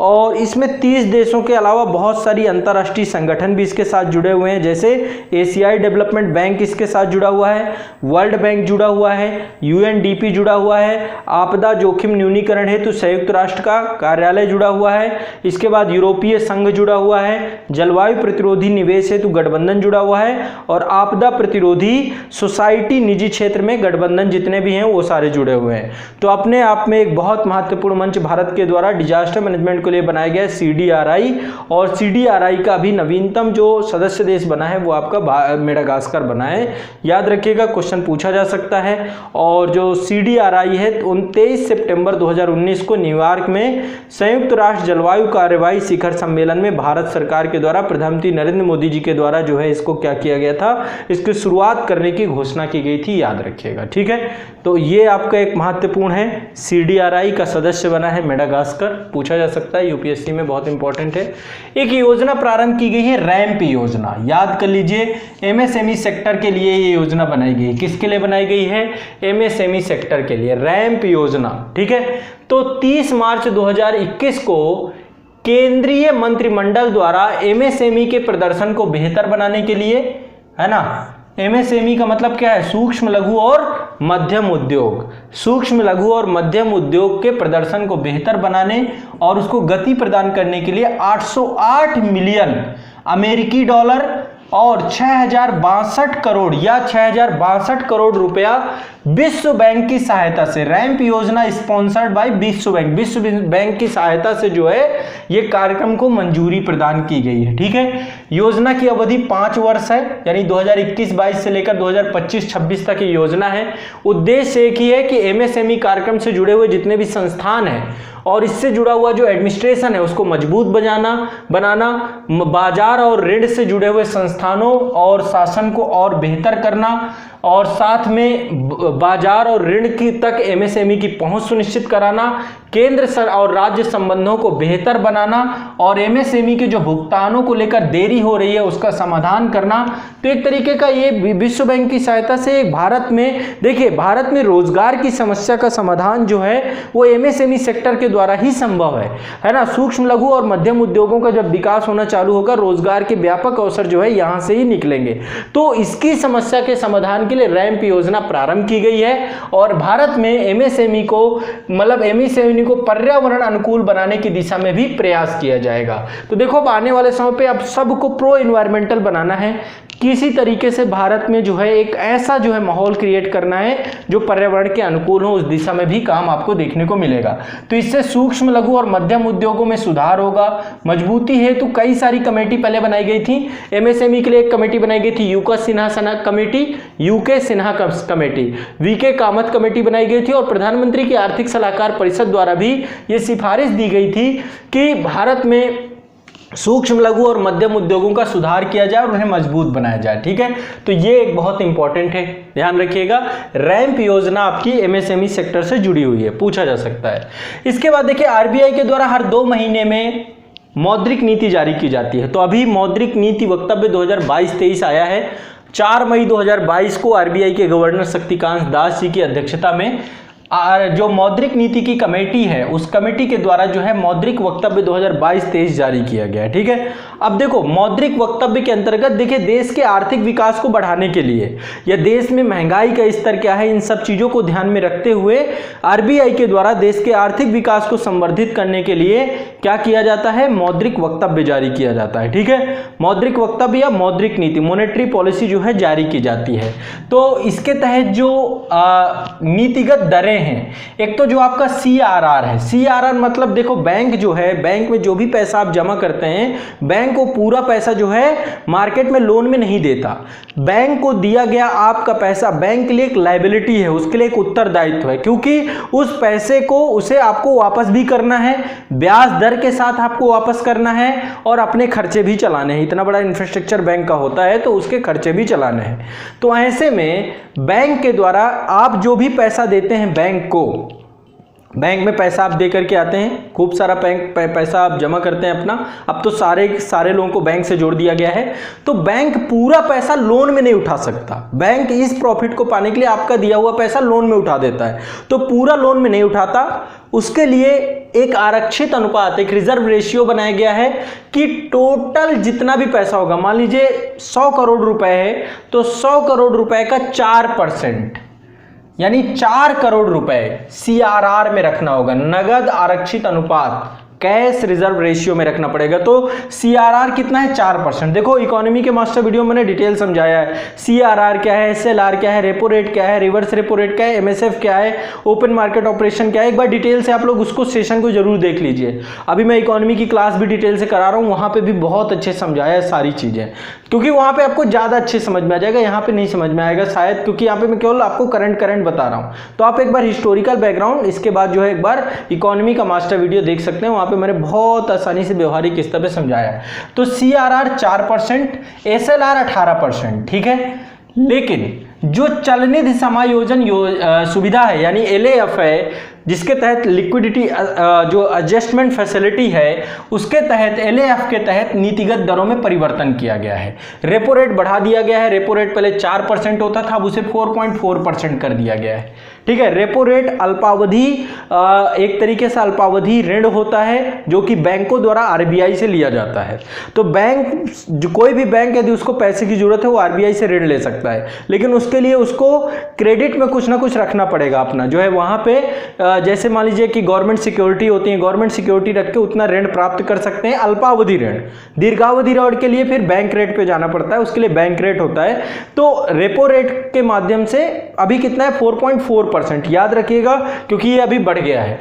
4.4% रेपो रेट है। बैंक रेट कितना है आपका 4.65%। दीर्घावधि ब्याज दर के लिए बैंक रेट है, मतलब अल्पावधि लेना है तो रेपो रेट, ठीक है, 4.40%। ये कौन करते हैं? बैंकों के द्वारा RBI से लिया गया ऋण। तो ये आपको दर यहां पे है। बैंक रेट 4.65%, MSF जो है 4.65%। इसके बाद reverse repo rate. Reverse repo rate में क्या होता है? RBI बैंकों से ऋण लेती है, RBI को आवश्यकता पड़ गई तो वो जो है ये कम है आपका 3.35% है। कितना है? तो फिर से ध्यान रखिएगा, CRR 4%, SLR 18%, repo rate 4.4%, bank rate 4.65%। 4.6 bank rate और MSF बराबर हैं। MSF 4.65%, reverse repo rate 3.35%। एक नई व्यवस्था की गई है SDFR। ये आपका कोविड के दौरान, मतलब कोविड क्या 2014 में उर्जित पटेल कमेटी बनी थी, उसने रिकमेंड किया था कि एक नया रेट बनाया जाए जिसका नाम होगा SDFR। इसके तहत बैंकों को यदि पैसा चाहिए होता है, लिक्विडिटी चाहिए होता है, तरलता चाहिए होती है, तो उसके लिए कोई भी क्रेडिट रखने की जरूरत नहीं है किसी भी तरीके से। वो जो है वहां पर जा करके किसी भी तरीके की कोई भी जमानत रखने की जरूरत नहीं है। कोई भी जमानत रखने की, जैसे कि रेपो रेट में गवर्नमेंट सिक्योरिटी रखनी पड़ती है, RBI के पास फिर पैसा मिलता है, वो यहाँ पे जरूरत नहीं है। तो एक नई व्यवस्था है जिसका नाम है SDFR। SDFR जो है कितना है 4.15%। कितना है 4.15%। तो वर्ष 2014 में उर्जित पटेल समिति ने स्थायी जमा सुविधा दर, इसी को बोलते हैं SDFR, स्थायी जमा सुविधा दर की सिफारिश की थी। 8 अप्रैल 2022 को RBI के द्वारा इसको अपनी नीति का हिस्सा बना लिया गया और इस बार पहली बार SDFR कितना रखा गया आपका 4.15%। ध्यान रखिएगा 4.15%। इसके तहत बैंकों से, बैंक जो है RBI से पैसा ले सकते हैं विदाउट किसी तरीके की जमानत के, कोई गवर्नमेंट सिक्योरिटी कुछ भी रखने की जरूरत नहीं है। इसकी दर क्या है 4.15%, ठीक है। तो स्थायी जमा सुविधा SDF एक ऐसी सुविधा है जिसके तहत अधिशेष तरलता निकालने के लिए किसी भी प्रकार की जमानत की आवश्यकता नहीं होती है। तो ये आपका बहुत जरूरी था कोविड के दौरान बैंकों को और देश के आर्थिक विकास के लिए, ठीक है, ये बहुत इंपॉर्टेंट है। नेक्स्ट है आपका देखिए, अभी आपको पता है कि भारत के द्वारा अपने देश में उपग्रह आधारित संवर्धन प्रणाली का डेवलपमेंट किया जा रहा है। इसके तहत एक गगन जो है एक गगन कार्यक्रम प्रारंभ किया गया है। गगन एक तरीके का GPS geo augmented navigation system है आपका, GPS geo augmented navigation system, इसी को गगन बोलते हैं, ठीक है। तो 28 अप्रैल 2022 को, याद रखिएगा बहुत महत्वपूर्ण है, 28 अप्रैल 2022 को भारतीय विमानपत्तन प्राधिकरण, ये एक रेगुलेशन अथॉरिटी है, AI बोलते हैं, इसके द्वारा गगन प्रणाली का सफलतापूर्वक उड़ान परीक्षण कर लिया गया, ठीक है। उड़ान परीक्षण में किशनगढ़ हवाई अड्डे राजस्थान से किया गया। कहाँ किया गया? किशनगढ़ हवाई अड्डे राजस्थान से किया गया। तो भारत ने सफलतापूर्वक अपनी गगन उड़ान का परीक्षण किया है। गगन ये आपका जितने भी आपके वायुयान ये सारे उड़ते हैं, इसके लिए भारत के द्वारा उपग्रह आधारित संवर्धन प्रणाली डेवलप की गई है। एक तरीके का GPS नेविगेटर है ये। तो GPS geo augmented navigation system develop किया गया है और भारत विश्व का चौथा देश बन गया है जिसके पास ये सिस्टम है। गगन भारत का है, WAAS वास ये अमेरिका का है, इसके बाद EGNOS इग्नोस यूरोप का है और MSAS जापान का है। तो टोटल 4 देशों के पास है, 4 में भारत भी सम्मिलित हो चुका है। तो ये जो जितने भी आप देखते हैं वायुयान या जो भी उड़ रहे हैं उन सब के लिए जो नेविगेटर के तौर पे तो गगन प्रणाली, और पहला जो आपका इसमें ये जो आपका एक तरीके से पहला जो इसमें इंडिगो एयरलाइन बनी है पहली, जिसके द्वारा नेविगेशन सिस्टम गगन का उपयोग किया गया है। तो इंडिगो एयरलाइन पहली नेविगेशन सिस्टम बना है और किशनगढ़ हवाई अड्डे राजस्थान में जो है इसका सफल परीक्षण किया गया है। ध्यान रखिएगा, बहुत इंपॉर्टेंट है, ठीक है, बहुत इंपॉर्टेंट है, इससे प्रश्न पूछा जाएगा आपका गगन से। तो ये एक तरीके का GPS geo augmented navigation system है जो कि आपका जो है उपग्रह आधारित संवर्धन प्रणाली से जुड़ा हुआ है, ठीक है। तो भारतीय उपग्रह आधारित संवर्धन प्रणाली सैटेलाइट बेस एगमेंटेशन सिस्टम के तौर पे काम कर रहा है। इसको जो है भारतीय विमानपत्तन प्राधिकरण और इसरो इन दोनों ने मिल करके डेवलप किया है। भारतीय विमानपत्तन प्राधिकरण और इसरो इन दोनों के द्वारा संयुक्त रूप से विकसित किया गया है। यह भूमध्य रेखीय क्षेत्र में भारत तथा पड़ोसी देशों के लिए निर्मित अपनी तरह की प्रणाली का एक तरीके की प्रणाली है और विश्व में केवल 4 देश, जैसा कि मैंने बताया कि इस तरीके की संवर्धन प्रणाली उनके पास है। भारत की प्रणाली को हम गगन के नाम से जानते हैं, अमेरिका में वास है, इग्नोस आपका यूरोप में है और MSAS जो है जापान में है। तो 4 जो है टोटल अभी प्रणाली है ये, ठीक है। तो ध्यान रखिएगा, बहुत इंपॉर्टेंट है ये भी। इसके बाद भारतीय अंतरिक्ष संघ बनाया गया है। 11 अक्टूबर 2021 को प्रधानमंत्री जी के द्वारा भारतीय अंतरिक्ष संघ का शुभारंभ किया गया है। क्या बनाया गया है? भारतीय अंतरिक्ष संघ का शुभारंभ किया गया है। यह जो है जो संघ बनाया गया है, यह अंतरिक्ष तथा उपग्रह कंपनियों का एक अग्रणी उद्योग संघ है। ये क्या है? एक उद्योग संघ बनाया गया है। इसके टैगलाइन क्या है? भूमंडल से ब्रह्मांड तक। क्या है टैगलाइन? भूमंडल से ब्रह्मांड तक। इसका उद्देश्य क्या है? भारत के अंतरिक्ष उद्योग का विकास करना। क्या करना? भारत के अंतरिक्ष उद्योग को गति प्रदान करना और इस क्षेत्र में अग्रणी प्रतिभागी बनना। तो आने वाले समय पे जैसे अभी इसरो के द्वारा किया जा रहा है बड़े स्तर पे एंट्रिक्स जो है या विश्व की विभिन्न सैटेलाइटों को हम, तो अब भारत के द्वारा निजी, भारत सरकार और निजी क्षेत्र की जो कंपनियां हैं सबको साथ में जोड़ करके अंतरिक्ष उद्योग में एक बड़ी जो है, तो इसी के लिए भारतीय अंतरिक्ष संघ का शुभारंभ किया गया है और यह अंतरिक्ष तथा उपग्रह कंपनियों की अग्रणी संस्थाओं का एक उद्योग संघ है जिसकी टैगलाइन है भूमंडल से ब्रह्मांड तक। उद्देश्य है भारत को अंतरिक्ष उद्योग के क्षेत्र में गति प्रदान करना और इस क्षेत्र में देश को अग्रणी प्रतिभागी बनाना और इस संघ में अंतरिक्ष तथा उपग्रह प्रौद्योगिकी में उन्नत क्षमताओं को लैस कर अग्रणी और घरेलू वैश्विक कंपनियों का प्रतिनिधित्व होगा। संस्थापक सदस्यों की बात करें तो इसमें लार्सन एंड टुब्रो है, एल&टी बहुत बड़ी कंपनी है कंस्ट्रक्शन लाइन की, नेल्को है टाटा समूह की, वन वेब है, भारतीय एयरटेल है, इसमें मैप माई इंडिया है, वाल चंदर और इंडस्ट्रीज है और अनंत टेक्नोलॉजीज लिमिटेड है। तो सार्वजनिक क्षेत्र और निजी क्षेत्र दोनों को सहभागिता से भारत को अंतरिक्ष उद्योग में बेहतर बनाने के लिए पूरा का पूरा एक मंच बनाया गया। ठीक है, कुछ प्रमुख सूचकांक है, सूचकांकों की लिस्ट पिछले वीडियो में बहुत डिटेल में है। अभी कुछ नए सूचकांक जो आए हैं इनको याद कर लीजिए, ये इंपॉर्टेंट भी है। पहला है विश्व प्रेस स्वतंत्रता सूचकांक। विश्व प्रेस स्वतंत्रता सूचकांक में ये आपका एक फ्रांसीसी एनजीओ है। विश्व प्रेस स्वतंत्रता सूचकांक 2022 जारी किया गया है। ठीक है, ये प्रेस की फ्रीडम को बताता है। भारत में जैसे जर्नलिज्म या मीडिया की क्या कितनी फ्रीडम है, तो आप देखेंगे भारत की बहुत बुरी स्थिति है इसमें। तो विश्व प्रेस स्वतंत्रता सूचकांक, कहाँ पे मीडिया को कितनी फ्रीडम है, तो फ्रांसीसी एक एनजीओ है जिसका नाम है रिपोर्टर्स विदाउट द बॉर्डर्स, इसके द्वारा ये जारी किया गया है। रिपोर्टर्स विदाउट बॉर्डर्स के द्वारा जारी किया गया है, जिसमें नंबर 1 नार्वे है, नंबर 1 नार्वे है।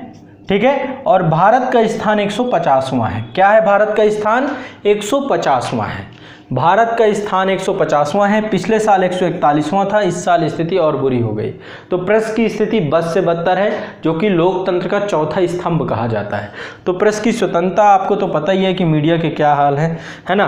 तो विश्व प्रेस स्वतंत्रता सूचकांक 2022 में भारत की स्थिति 150 है। टोटल 180 देश थे, 180 देश में अब समझिए 180 देशों में हम 150वें नंबर पे हैं, कितना बुरा लगता है।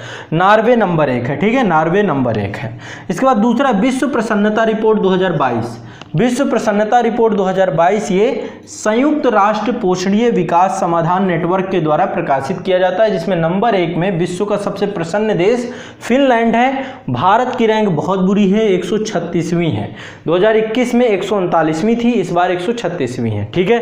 तो ये आपको ध्यान रखना है, भारत की रैंक 139वीं थी पिछले साल 2021 में, 2022 में कितनी है, 136वीं। नंबर 1 कौन है विश्व प्रसन्नता रिपोर्ट में, फिनलैंड, 5वीं बार लगातार है, 5वीं बार लगातार है, ध्यान रखिएगा, बहुत इंपॉर्टेंट है ये, ठीक है। इसके बाद एक बहुत इंपॉर्टेंट है हेनले पासपोर्ट सूचकांक। ये हेनले पासपोर्ट सूचकांक किसी भी देश की पासपोर्ट की पावर को बताता है कि कितना प्रभावशाली पासपोर्ट है ना। तो ये जो है आपका हेनले पासपोर्ट सूचकांक विश्व के देशों के पासपोर्ट की रैंकिंग के आधार पर निर्धारित करता है कि पासपोर्ट कितने गंतव्यों की यात्रा बिना वीजा या बिना किसी पूर्व वीजा के हो सकती है। देखो होता क्या, आमतौर पे विश्व के बहुत सारे देश जो हैं, यदि आप वहां यात्रा करेंगे तो आपको वहां से वीजा लेना पड़ेगा, है ना।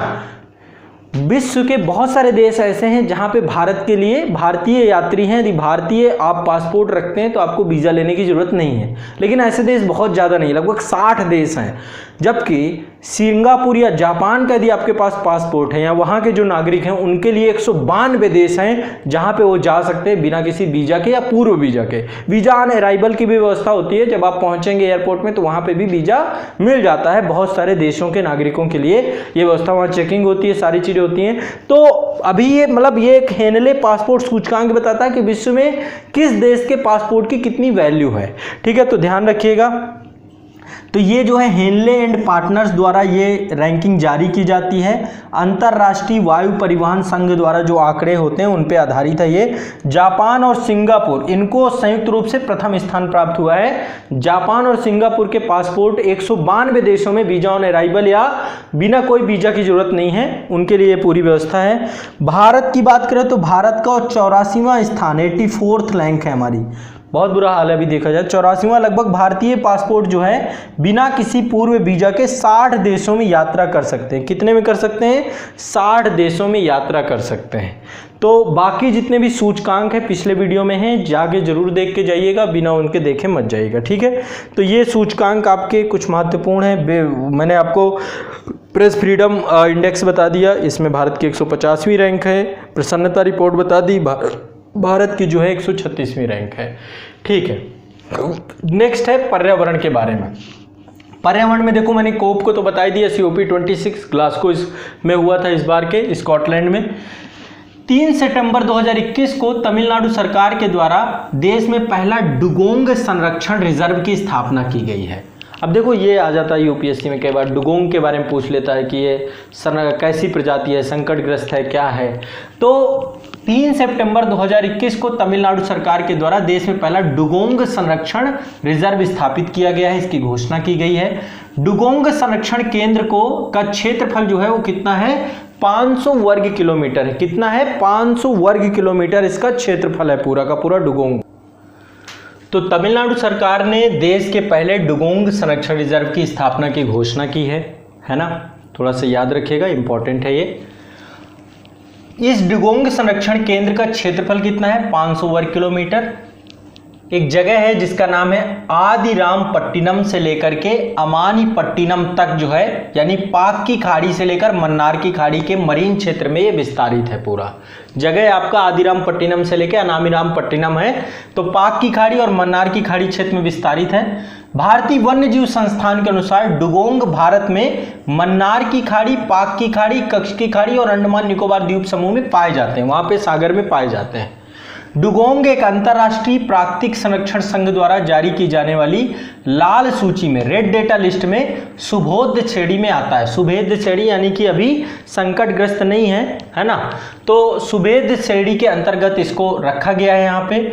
डुगोंग एक स्तनपायी जलीय जीव है जो कि समुद्री गाय के रूप में भी जाना जाता है, इसको समुद्री गाय भी कहा जाता है। प्रतिवर्ष डुगोंग दिवस जो है 28 मई को मनाया जाता है, तो विश्व डुगोंग दिवस 28 मई को मनाया जाता है। तो समुद्री जीव के तौर पे है ये, समुद्री गाय भी इसे कहा जाता है। एक स्तनपायी जलीय जीव के तौर पे डुगोंग पाया जाता है, ठीक है। तो ध्यान रखिएगा, एक सुभेद श्रेणी में इसको रखा गया है, ठीक है। अगला है आपका, ये मैंने COP26 के बारे में आपको बता दिया। स्कॉटलैंड, यूके, ग्लासगो में इसका जो है आयोजन हुआ था। भारत ने इसमें पंचामृत की बात की है और पंचामृत में 5 जो है लक्ष्य मैंने आपको बता दिए हैं। अब इसके बाद जो है हम चर्चा करेंगे चर्चित व्यक्तित्व कौन कौन से हैं। इसके बाद हम यूपी स्पेशल के बारे में देखेंगे, कुछ यूपी स्पेशल है लेकिन उसके पहले चर्चित जो व्यक्तित्व हैं। सबसे पहले डॉक्टर सुमन बेरी जी। सुमन बेरी जी प्रसिद्ध अर्थशास्त्री हैं, नीति आयोग के उपाध्यक्ष बनाए गए हैं, ठीक है। तो ध्यान रखिएगा, डॉक्टर राजीव कुमार जी का इन्होंने स्थान लिया है। डॉक्टर सुमन बेरी अर्थशास्त्री हैं, नीति आयोग के उपाध्यक्ष बनाए गए हैं। 4 मई 2022 को ही बनाए गए हैं, तो ध्यान रखिएगा, इंपॉर्टेंट है। डॉक्टर सुमन बेरी जी नीति आयोग के उपाध्यक्ष। राजीव कुमार ये नए निर्वाचन आयुक्त बने हैं, ठीक है, नए निर्वाचन आयुक्त बने हैं। ये 15 मई 2022 को इन्होंने पदभार संभाला है अपना। राजीव कुमार जी नए निर्वाचन आयुक्त बने हैं। इसके बाद जनरल मनोज सी पांडे, इनके बारे में आपको पता होगा, थल सेना अध्यक्ष बनाए गए हैं। जनरल मनोज सी पांडे ये आपके भारतीय नए थल सेना अध्यक्ष, जनरल मनोज सी पांडे नए भारतीय थल सेना अध्यक्ष। पंडित शिव कुमार शर्मा जी ये विख्यात संतूर वादक थे, दिल का दौरा हार्ट अटैक के कारण से इनका निधन हो गया। तो पंडित शिव कुमार शर्मा किससे जुड़े हुए हैं? संतूर वादक थे, ठीक है। विनय मोहन क्वात्रा ये नए विदेश सचिव हैं, ठीक है। 1 मई 2022 को ये विदेश सचिव बने, विनय मोहन क्वात्रा। इसके बाद नेक्स्ट है सतीश महाना। सतीश महाना के बारे में आपको पता हो, 18वीं विधानसभा के अध्यक्ष निर्वाचित किए गए हैं। उत्तर प्रदेश में चुनाव हुआ था, है ना। चुनाव के बाद 18वीं नई विधानसभा बनी थी, तो उसके जो विधानसभा अध्यक्ष बनाए गए वो सतीश महाना जी बनाए गए। यूपी वाले याद कर लें, सतीश महाना जी को 18वीं विधानसभा के अध्यक्ष के तौर पे बनाया गया 29 मार्च 2022 को। इसके बाद बिरजू महाराज जी के बारे में आपको पता होगा, ठीक है। बिरजू महाराज जी ये प्रसिद्ध कथक नृतक थे, इनका निधन हो गया अभी, ठीक है। कथक के बारे में आप जानते हो उत्तर प्रदेश का शास्त्रीय नृत्य है ये, ठीक है। तो बिरजू महाराज जी जो है बहुत प्रसिद्ध कथक नृतक थे, इनका 17 जनवरी 2022 को निधन हो गया। इसके बाद डॉक्टर एस सोमनाथ ये प्रसिद्ध रॉकेट वैज्ञानिक हैं और इनको जो है इसरो का चीफ बनाया गया, इसरो के अध्यक्ष बनाए गए डॉक्टर एस सोमनाथ। तो प्रसिद्ध रॉकेट वैज्ञानिक एस सोमनाथ जी को भारतीय अंतरिक्ष अनुसंधान संगठन इसरो का अध्यक्ष बनाया गया, ठीक है, 14 जनवरी 2022 को। नेक्स्ट है अजय कुमार सूद। अजय कुमार सूद प्रसिद्ध भौतिकविद हैं और ये भारत सरकार के नए प्रमुख वैज्ञानिक सलाहकार बनाए गए हैं। तो भारत के नए वैज्ञानिक सलाहकार कौन है? अजय कुमार सूद, ठीक है। जनरल बिपिन रावत जी के बारे में आप जानते हैं, ये चीफ ऑफ डिफेंस थे, पहले भारत के थल सेना अध्यक्ष रहे, फिर इसके बाद चीफ ऑफ डिफेंस बनाए गए। भारत के पहले चीफ ऑफ डिफेंस थे, CDS थे। तमिलनाडु में कुन्नूर के निकट हेलीकॉप्टर दुर्घटना हुई और इनका निधन हो गया 8 दिसंबर 2021 को ये घटना हुई थी, ठीक है। नेक्स्ट है मन्नू भंडारी जी। मन्नू भंडारी जी प्रसिद्ध लेखिका हैं, कलाकार हैं। इनका उपन्यास है महाभोज और आपका बंटी, ये प्रसिद्ध उपन्यास हैं, इनका भी निधन हो गया। तो मन्नू भंडारी जी प्रसिद्ध लेखिका एवं कलाकार थी, इनके उपन्यास महाभोज और आपका बंटी थे, इनका भी निधन हो गया। इसके बाद नेक्स्ट है डॉक्टर मनोज सोनी, इनको UPSC का अध्यक्ष बनाया गया है। 5 अप्रैल 2022 को ये नए अध्यक्ष बने, doctor Manoj Soni ji. Doctor Manoj Soni ji UPSC के नए अध्यक्ष बने, ठीक है। जब मैंने अभी आपको बताया था, क्या नाम था, सतीश महाना, ये 8वीं विधानसभा के अध्यक्ष निर्वाचित हुए, 18वीं उत्तर प्रदेश की 18वीं विधानसभा के अध्यक्ष निर्वाचित किए गए। तो जब भी कोई अध्यक्ष बनाया जाता है उससे पहले प्रोटेम स्पीकर बनाया जाता है, ताकि सदस्यों को जो है अस्थायी होते प्रोटेम स्पीकर, अस्थायी अध्यक्ष के तौर पे। तो ये कौन थे? रमापति शास्त्री जी 18वीं यूपी विधानसभा के प्रोटेम स्पीकर थे ये, ठीक है। मुख्य उद्देश्य होता है जो नए नवनिर्वाचित विधायक हैं उनको क्या करना, शपथ दिलाना, ठीक है। तो ये ध्यान रखिएगा, रमापति शास्त्री जी को प्रोटेम स्पीकर बनाया गया था, ठीक है। बाकी न्यायमूर्ति NV रमन्ना जी हैं, उच्चतम न्यायालय के वरिष्ठतम न्यायाधीश। 48वें मुख्य न्यायाधीश बनाए गए हैं ये, है ना। तो ये तो आपको पता है, अभी इनका अगस्त तक शायद कार्यकाल है।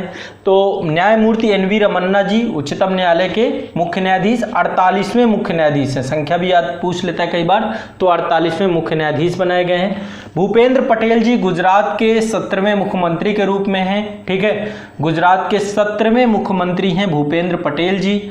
इसके बाद नेक्स्ट हैं बासवराज बोम्मई, कर्नाटक के नए मुख्यमंत्री बनाए गए हैं ये, बासवराज बोम्मई कर्नाटक के नए मुख्यमंत्री। नेक्स्ट हैं शांतनु नारायण, शांतनु नारायण भारतीय मूल के हैं, IBM के CEO बनाए गए हैं, है ना, मुख्य कार्यकारी अधिकारी और वहाँ के अध्यक्ष बनाए गए हैं। तो शांतनु नारायण जो हैं भारतीय मूल के IBM के अध्यक्ष और मुख्य कार्यकारी अधिकारी रहे हैं। इसके बाद नेक्स्ट हैं कैटेंजी ब्राउन जैक्सन, बहुत इंपॉर्टेंट है ये, कैटेंजी ब्राउन जैक्सन, ये अमेरिकी सुप्रीम कोर्ट में पहले अश्वेत महिला न्यायाधीश बनी है। कैटेंजी ब्राउन जैक्सन, वुमेन एम्पावरमेंट, है ना, अमेरिकी सुप्रीम कोर्ट में पहली अश्वेत महिला न्यायाधीश के तौर पे बनी है। समझिए अमेरिका जैसे देशों में ये स्थिति है, वहाँ पे रंग भेद को लेकर के बहुत सारी चीज़ें हैं। तो कैटेंजी ब्राउन जैक्सन अमेरिकी सुप्रीम कोर्ट की पहले अश्वेत महिला न्यायाधीश बनी है। रानिल विक्रमसिंघे जी के बारे में आपको पता होगा, अभी जैसा कि श्रीलंका में आपको पता है आपातकाल लग गया, वित्तीय स्थिति बहुत बिगड़ गई, तो श्रीलंका में जो मौजूदा वहाँ के प्रधानमंत्री थे उनको इस्तीफा देना पड़ा अपने पद से। तो रानिल विक्रमसिंघे जो है श्रीलंका के नए प्रधानमंत्री बने हैं। कौन है? श्रीलंका के नए प्रधानमंत्री रानिल विक्रमसिंघे जी बने हैं। इसके बाद शहबाज शरीफ के बारे में आपने नाम सुना होगा, शहबाज शरीफ पाकिस्तान के 23वें प्रधानमंत्री बने हैं, है ना, जो इमरान खान थे उनको जो है पदच्युत कर दिया गया, है ना। तो पाकिस्तान के 23वें प्रधानमंत्री शहबाज शरीफ बने हैं। पराग अग्रवाल जो है ये ट्विटर के नए CEO बने हैं, है ना, भारतीय मूल के हैं, ट्विटर के नए CEO बनाए गए हैं, है ना, मुख्य कार्यकारी अधिकारी बनाए गए हैं पराग अग्रवाल। और अरविंद कृष्णा ये पाओ अल्टो के CEO बनाए गए हैं, पाओ अल्टो के CEO हैं आपके अरविंद कृष्णा, ठीक है, पहले IBM में थे, अब जो है ये पाओ अल्टो के CEO हैं। तो ये आपको कुछ याद रखना है। मोस्ट इंपॉर्टेंट सेक्शन ये है आयोजन, जैसे कि G20 शिखर सम्मेलन 2021 का आयोजन, ये 16वां था आपका G20 शिखर सम्मेलन, रोम इटली में हुआ। G20 शिखर सम्मेलन 2021 कहाँ पे आयोजित हुआ? रोम इटली में, ठीक है। G20 शिखर सम्मेलन 2022 17वां सम्मेलन होगा, ये बाली इंडोनेशिया में होना है। और उससे भी ज़्यादा इंपॉर्टेंट है G20 शिखर सम्मेलन 2023 18वां है, ये भारत में होगा। पहली बार भारत में 2023 में G20 का शिखर सम्मेलन होना है, याद रखिएगा, बहुत इंपॉर्टेंट है। इसके बाद चौथा अंतर्राष्ट्रीय सौर गठबंधन, ये वर्चुअल मनाया गया है। अंतर्राष्ट्रीय सौर गठबंधन के बारे में आपको पता है कि भारत के द्वारा ही इसको बनाया गया है ना।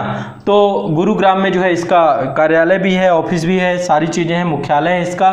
तो चौथा अंतर्राष्ट्रीय सौर गठबंधन ये वर्चुअल माध्यम से हुआ 18 से 21 अक्टूबर 2022 के तक। इसके बाद 12 दिवसीय हुनर हाट का आयोजन किया गया था मुंबई में, है ना, 16 से 27 अप्रैल 2022 तक।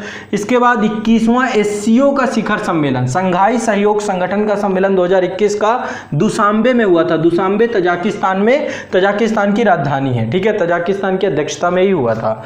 नेक्स्ट है आपका SCO की स्थायी सदस्यता प्रदान करने के लिए इसमें ईरान को भी, मतलब SCO का स्थायी सदस्य बनाने को लेकर सहमति प्रदान की गई। इसमें 8 पूर्णकालिक सदस्य हैं। अभी ईरान बाद में जुड़ जाएगा, प्रोसीड कर दिया गया है। भारत, कजाकिस्तान, चीन, किर्गिस्तान, रूस, पाकिस्तान, तजाकिस्तान, उज्बेकिस्तान, ठीक है। तो टोटल इसमें 8 सदस्य हैं। नवा ईरान भी आपका जुड़ जाएगा SCO में, शंघाई सहयोग संगठन में। इसके पहले भारत और पाकिस्तान दोनों को सदस्यता दी गई थी, ठीक है। 13वां ब्रिक्स सम्मेलन जो है भारत की अध्यक्षता में हुआ, ये वर्चुअल हुआ था आपका 9 सितंबर 2021 को। और 47वां G7 शिखर सम्मेलन 2021 में हुआ था यूके की अध्यक्षता में। यूके की अध्यक्षता में एक जगह है कार्बिसब कार्नवाल, ये जगह है यूके में, है ना। यह क्षेत्र 6 सेल्टिक राष्ट्रों में से एक है। और सेल्टिक राष्ट्र मतलब जो सेल्टिक भाषी क्षेत्र है ना, पश्चिमी यूरोप का सांस्कृतिक क्षेत्र, भौगोलिक क्षेत्रों का एक संग्रह है जहाँ पे सेल्टिक भाषाएं बोली जाती हैं। तो ये यूके का ही एक क्षेत्र है जिसका नाम है कार्बिसस कार्बिसब कार्नवाल यूके में अवस्थित है ये, ठीक है। तो ये आपको ध्यान रखना, ये आयोजन है G20 के पूछे जाते हैं, है ना। ये जो G7 है 47th G7 आपका यूके में हुआ था, ठीक है, ध्यान रखिएगा। इसके बाद जो है नेक्स्ट आपका जो है उत्तर प्रदेश से जुड़ा हुआ कुछ करंट अफेयर्स है। चूँकि यूपीपीसीएस का एग्ज़ाम है या फिर उत्तर प्रदेश के अन्य एग्ज़ाम हैं, यूपी लेखपाल का एग्ज़ाम है, अन्य एग्ज़ाम है, तो आप सभी के लिए भी ये बहुत महत्वपूर्ण है। जो भी यूपी का एग्ज़ाम देंगे ये करंट अफेयर्स आपके लिए काम आएंगे और बाकी का करंट अफेयर्स भी आप सभी के लिए इम्पॉर्टेंट है। तो यूपी वाले बच्चों के लिए ये लास्ट में करंट अफेयर्स का सेगमेंट है। 12 मई 2022 को NSDC इंटरनेशनल द्वारा हिंदुस्तान पोर्ट्स प्राइवेट लिमिटेड, देखो जो अन्य एग्जाम भी दे रहे हैं आप लोग भी देखिए क्योंकि ये पूछा जाएगा, ठीक है। यूपी में ये सारी चीज़ें स्थापित हुई हैं तो आपसे भी पूछा जाएगा। तो 12 मई 2022 को NSDC इंटरनेशनल द्वारा हिंदुस्तान पोर्ट्स प्राइवेट लिमिटेड के मध्य वाराणसी में स्किल इंडिया का अंतर्राष्ट्रीय केंद्र की स्थापना की गई। तो पूछा जा सकता है स्किल इंडिया का अंतर्राष्ट्रीय केंद्र कहाँ बनाया गया? बनारस में। इससे पहले भुवनेश्वर में बनाया गया था। कहाँ बनाया गया था? भुवनेश्वर उड़ीसा में, ठीक है। तो पहला स्किल इंडिया का केंद्र बनाया गया था आपका भुवनेश्वर उड़ीसा में। अभी जो बनाया गया 12 मई 2022 को NSDC इंटरनेशनल तथा हिंदुस्तान पोर्ट्स प्राइवेट लिमिटेड के द्वारा जो है वाराणसी में जो है स्किल इंडिया अंतर्राष्ट्रीय केंद्र की स्थापना की गई, ठीक है। और इसके पहले 16 अप्रैल 2022 को पहला बनाया गया था भुवनेश्वर के उड़ीसा में स्किल इंडिया अंतर्राष्ट्रीय केंद्र की स्थापना की गई थी। तो यह केंद्र अंतर्राष्ट्रीय कौशल की मांग के अनुसार जो हमारे देश के नागरिक UAE में काम कर रहे हैं, कनाडा में काम कर रहे हैं, ऑस्ट्रेलिया में काम कर रहे हैं या खाड़ी देशों में काम कर रहे हैं, वहां पे जो भी भारतीय रोजगार के लिए जा रहे हैं ऐसे युवाओं को प्रशिक्षित करने के लिए बनाया गया है। तो इंटरनेशनल स्किल इंडिया का एक पूरा का पूरा ये केंद्र बनाया जा रहा है और इस केंद्र का काम होगा जो विदेशों में जा रहे हैं हमारे देश के नागरिक, वहां पे जो स्किल की जरूरत है उसको यहाँ पर डेवलप करना, ठीक है। तो ध्यान रखिएगा, बनारस में पहला भुवनेश्वर में बनाया गया, फिर दूसरा आपका बनारस में बनाया गया। उत्तर प्रदेश सरकार के द्वारा एक पोर्टल चालू किया गया जिसका नाम है ई पेंशन पोर्टल। क्या नाम है? ई पेंशन पोर्टल। 1 मई 2022 को अंतर्राष्ट्रीय मजदूर दिवस के अवसर पर मुख्यमंत्री योगी आदित्यनाथ जी के द्वारा सेवानिवृत्त सरकारी कर्मचारी जो हैं उनके लिए पेंशन को पारदर्शिता और परेशानी मुक्त बनाने के लिए ई पेंशन पोर्टल का प्रारंभ किया गया है, ठीक है, ध्यान रखिएगा। तो आमतौर पे जो सरकारी कर्मचारी हैं उनकी पेंशन आसानी से पहुंच पाए उनके पास, तो एक डिजिटल प्लेटफॉर्म ये आपका बनाया गया है ई पेंशन पोर्टल, ठीक है, ध्यान रखिएगा। नेक्स्ट है बुंदेलखंड एक्सप्रेसवे। देखो 3 एक्सप्रेसवे इस समय बहुत इंपॉर्टेंट है। पहला बुंदेलखंड एक्सप्रेसवे है, दूसरा पूर्वांचल एक्सप्रेसवे है और तीसरा गंगा एक्सप्रेसवे है। सभी को जानना चाहिए, सभी बच्चों को, बहुत इंपॉर्टेंट है, ध्यान रखिएगा। पहला है बुंदेलखंड एक्सप्रेसवे। तो 30 अप्रैल 2022 को उत्तर प्रदेश सरकार के द्वारा यह घोषणा की गई कि बुंदेलखंड एक्सप्रेसवे का उद्घाटन जो है जून 2022 में होगा। अभी उद्घाटन होने वाला है इसका, फिर इसके बाद ये बनना प्रारंभ हो जाएगा। तो जून 2022 में इसका उद्घाटन होगा। इसका निर्माण जो है बुंदेलखंड क्षेत्र में आगरा लखनऊ एक्सप्रेसवेज और यमुना एक्सप्रेसवेज के माध्यम से इसको जोड़ दिया जाएगा। मतलब कि जो आप देखेंगे ग्रेटर नोएडा परी चौक से प्रारंभ होता है यमुना एक्सप्रेसवे और इसके बाद आगरा से स्टार्ट हो जाता है आगरा लखनऊ एक्सप्रेसवे। उसी को आगे जो है वहीं से आपका जो है बुंदेलखंड एक्सप्रेसवे इटावा से जोड़ा जाएगा ये, ठीक है। देख लीजिए इसके आगे कौन कौन से कहां से स्टार्ट हो रहा है ये। तो ये आपका एक तरीके से भारत उत्तर प्रदेश में यातायात को सुगम बनाने के लिए, ट्रांसपोर्टेशन सर्विस को बेहतर करने के लिए एक बहुत बड़ा जो है एक्सप्रेस परियोजना है। और इसकी जो कुल लंबाई है वो लगभग आपकी 396 किलोमीटर है। कुल लंबाई 396 किलोमीटर, 7,766 करोड़ रुपए की लागत से बन रहा है।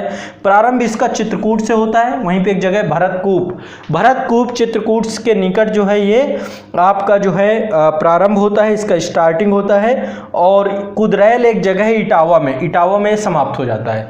फिर इटावा के बाद आपका लखनऊ आगरा एक्सप्रेसवे वहां से जुड़ जाता है, ठीक है। तो इससे क्या होगा, बहुत आसानी से उत्तर प्रदेश के पूर्वांचल क्षेत्र से जुड़ जाएगा पूरा क्षेत्र। इसको किससे किससे जोड़ा जा रहा है? चित्रकूट से, बांदा से, हमीरपुर से इसको जो है पूरा जोड़ा जा रहा है। चित्रकूट, बांदा, हमीरपुर, महोबा, जालौन, औरैया, इटावा, ये सारे जिले इसमें जुड़ जाएंगे, ठीक है। चित्रकूट, बांदा, हमीरपुर, महोबा, जालौन, औरैया, इटावा जुड़ जाएंगे, ठीक। तो ये है आपका बुंदेलखंड एक्सप्रेसवे, इस महीने इसका उद्घाटन होगा। नेक्स्ट है आपका पूर्वांचल एक्सप्रेसवे। पूर्वांचल एक्सप्रेसवे आपका चलने लग गया, अभी भारत का सबसे बड़ा एक्सप्रेसवे है अभी बन जाएगा। इसके बाद गंगा एक्सप्रेसवे बनने के बाद ये सबसे बड़ा नहीं रह जाएगा, लेकिन अभी गंगा एक्सप्रेसवे बना नहीं है। पूर्वांचल एक्सप्रेस आपका चलने लग गया है, ठीक है। तो 16 नवंबर 2021 को प्रधानमंत्री नरेंद्र मोदी जी के द्वारा एक जगह है करवल खीरी, करवल खीरी आपका सुल्तानपुर में पड़ता है, वहां पर पूर्वांचल एक्सप्रेसवे का उद्घाटन किया गया, ठीक है।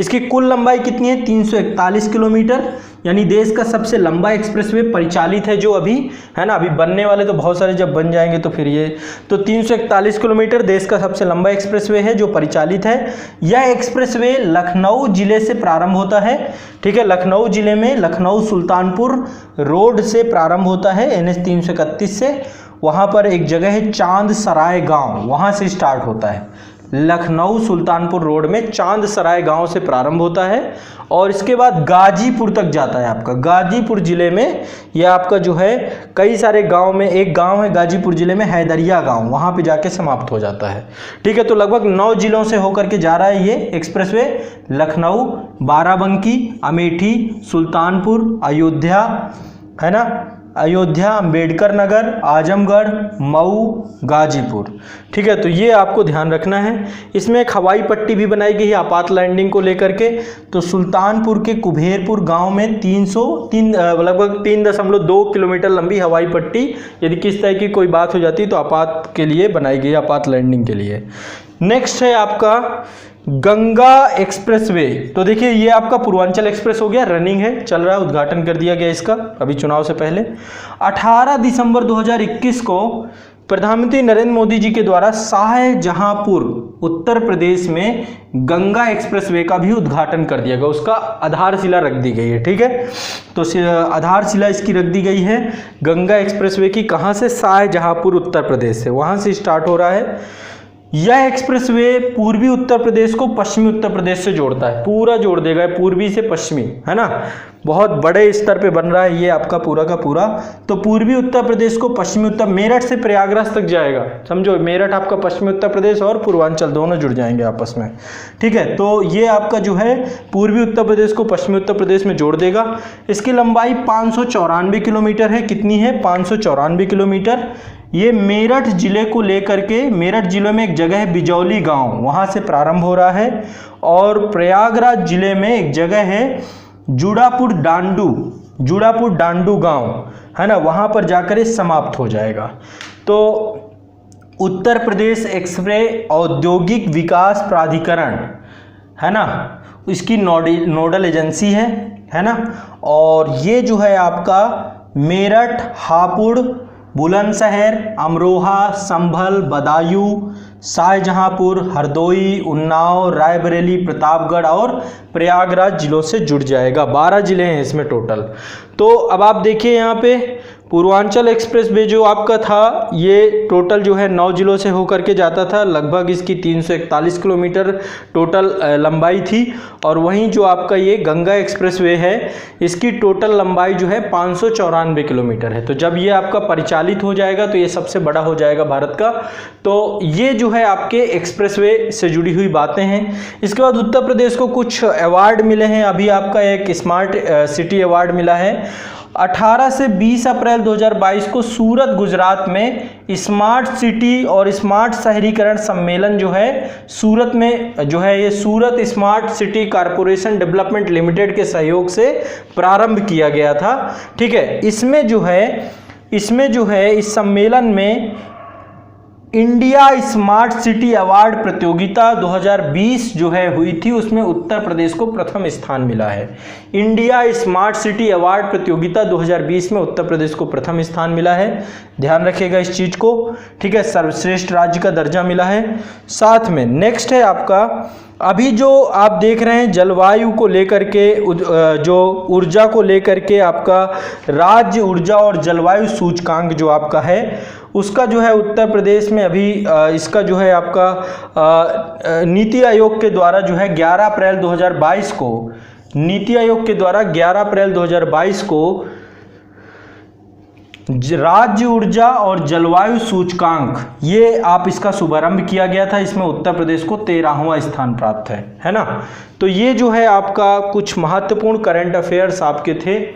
इसके पहले वाला जो वीडियो है उसमें कंप्लीट इकोनॉमिक सर्वे है, बजट है, प्रमुख सूचकांक है, प्रमुख खेल है, प्रमुख पुरस्कार है, वो सारी चीज़ें वहाँ पे कवर हैं। जो अभी अपडेटेड हुई हैं चीज़ें, वो सारी इस पूरे वीडियो में सम्मिलित थी।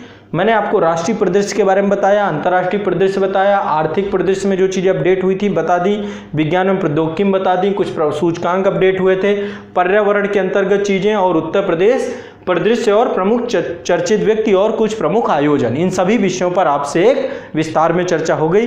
तो ये रहा आपका करंट अफेयर्स का मास्टर वीडियो का अद्यतम और नवीनतम अंक। निश्चित तौर पे आप सभी इसको 1 से 2 बार देखिए। इसके बाद जो है करंट अफेयर्स की प्लेलिस्ट में इससे पहले वाला वीडियो और उसके पहले के 2-3 वीडियो देख करके ही एग्जाम हॉल पे जाएं। एक संपूर्ण सरकारी योजनाओं का भी वीडियो है, सेंसस का मास्टर वीडियो है, इंटायर वीडियो है, सारे समान अध्ययन और ये सारे सब्जेक्ट को आपके आसान बना देंगे। तो रिवीजन के लिए आप लोगों के लिए पूरा का पूरा बेहतर प्रयास हमारे द्वारा किया गया है। बाकी ऑनलाइन बैच के माध्यम से आप हमारे साथ जुड़ करके डिटेल में तैयारी कर सकते हैं और आप सभी को इस पूरे बोर्ड की जो इमेज है वो आज़ाद AS एकेडमी के एप्लीकेशन में मिल जाएगी। आप उसे डाउनलोड करके स्टडी मटेरियल सेक्शन में जा करके इमेज को देख सकते हैं। ठीक है, तो ये हमारे द्वारा करंट अफेयर्स मास्टर वीडियो का एक बेहतर प्रयास था। आगे भी आपके साथ जो है करंट अफेयर्स के मास्टर वीडियो आते रहेंगे। इसका अगला अंक भी आएगा, जल्द ही हम प्रयास करेंगे। आपके एग्जाम से पहले आपके साथ जुड़े रहेंगे। आप सभी इस वीडियो को हर छात्र तक पहुंचाइए और यदि आप पहली बार इस संस्थान के इस वीडियो के माध्यम से जुड़े हैं तो एक बार इसको शेयर और सब्सक्राइब जरूर करिए। आप सभी का बहुत बहुत शुक्रिया, धन्यवाद। मास्टर वीडियो के नवीनतम अंक पे आगे आने वाले समय पे फिर से मुलाकात होगी। बहुत बहुत शुक्रिया, धन्यवाद।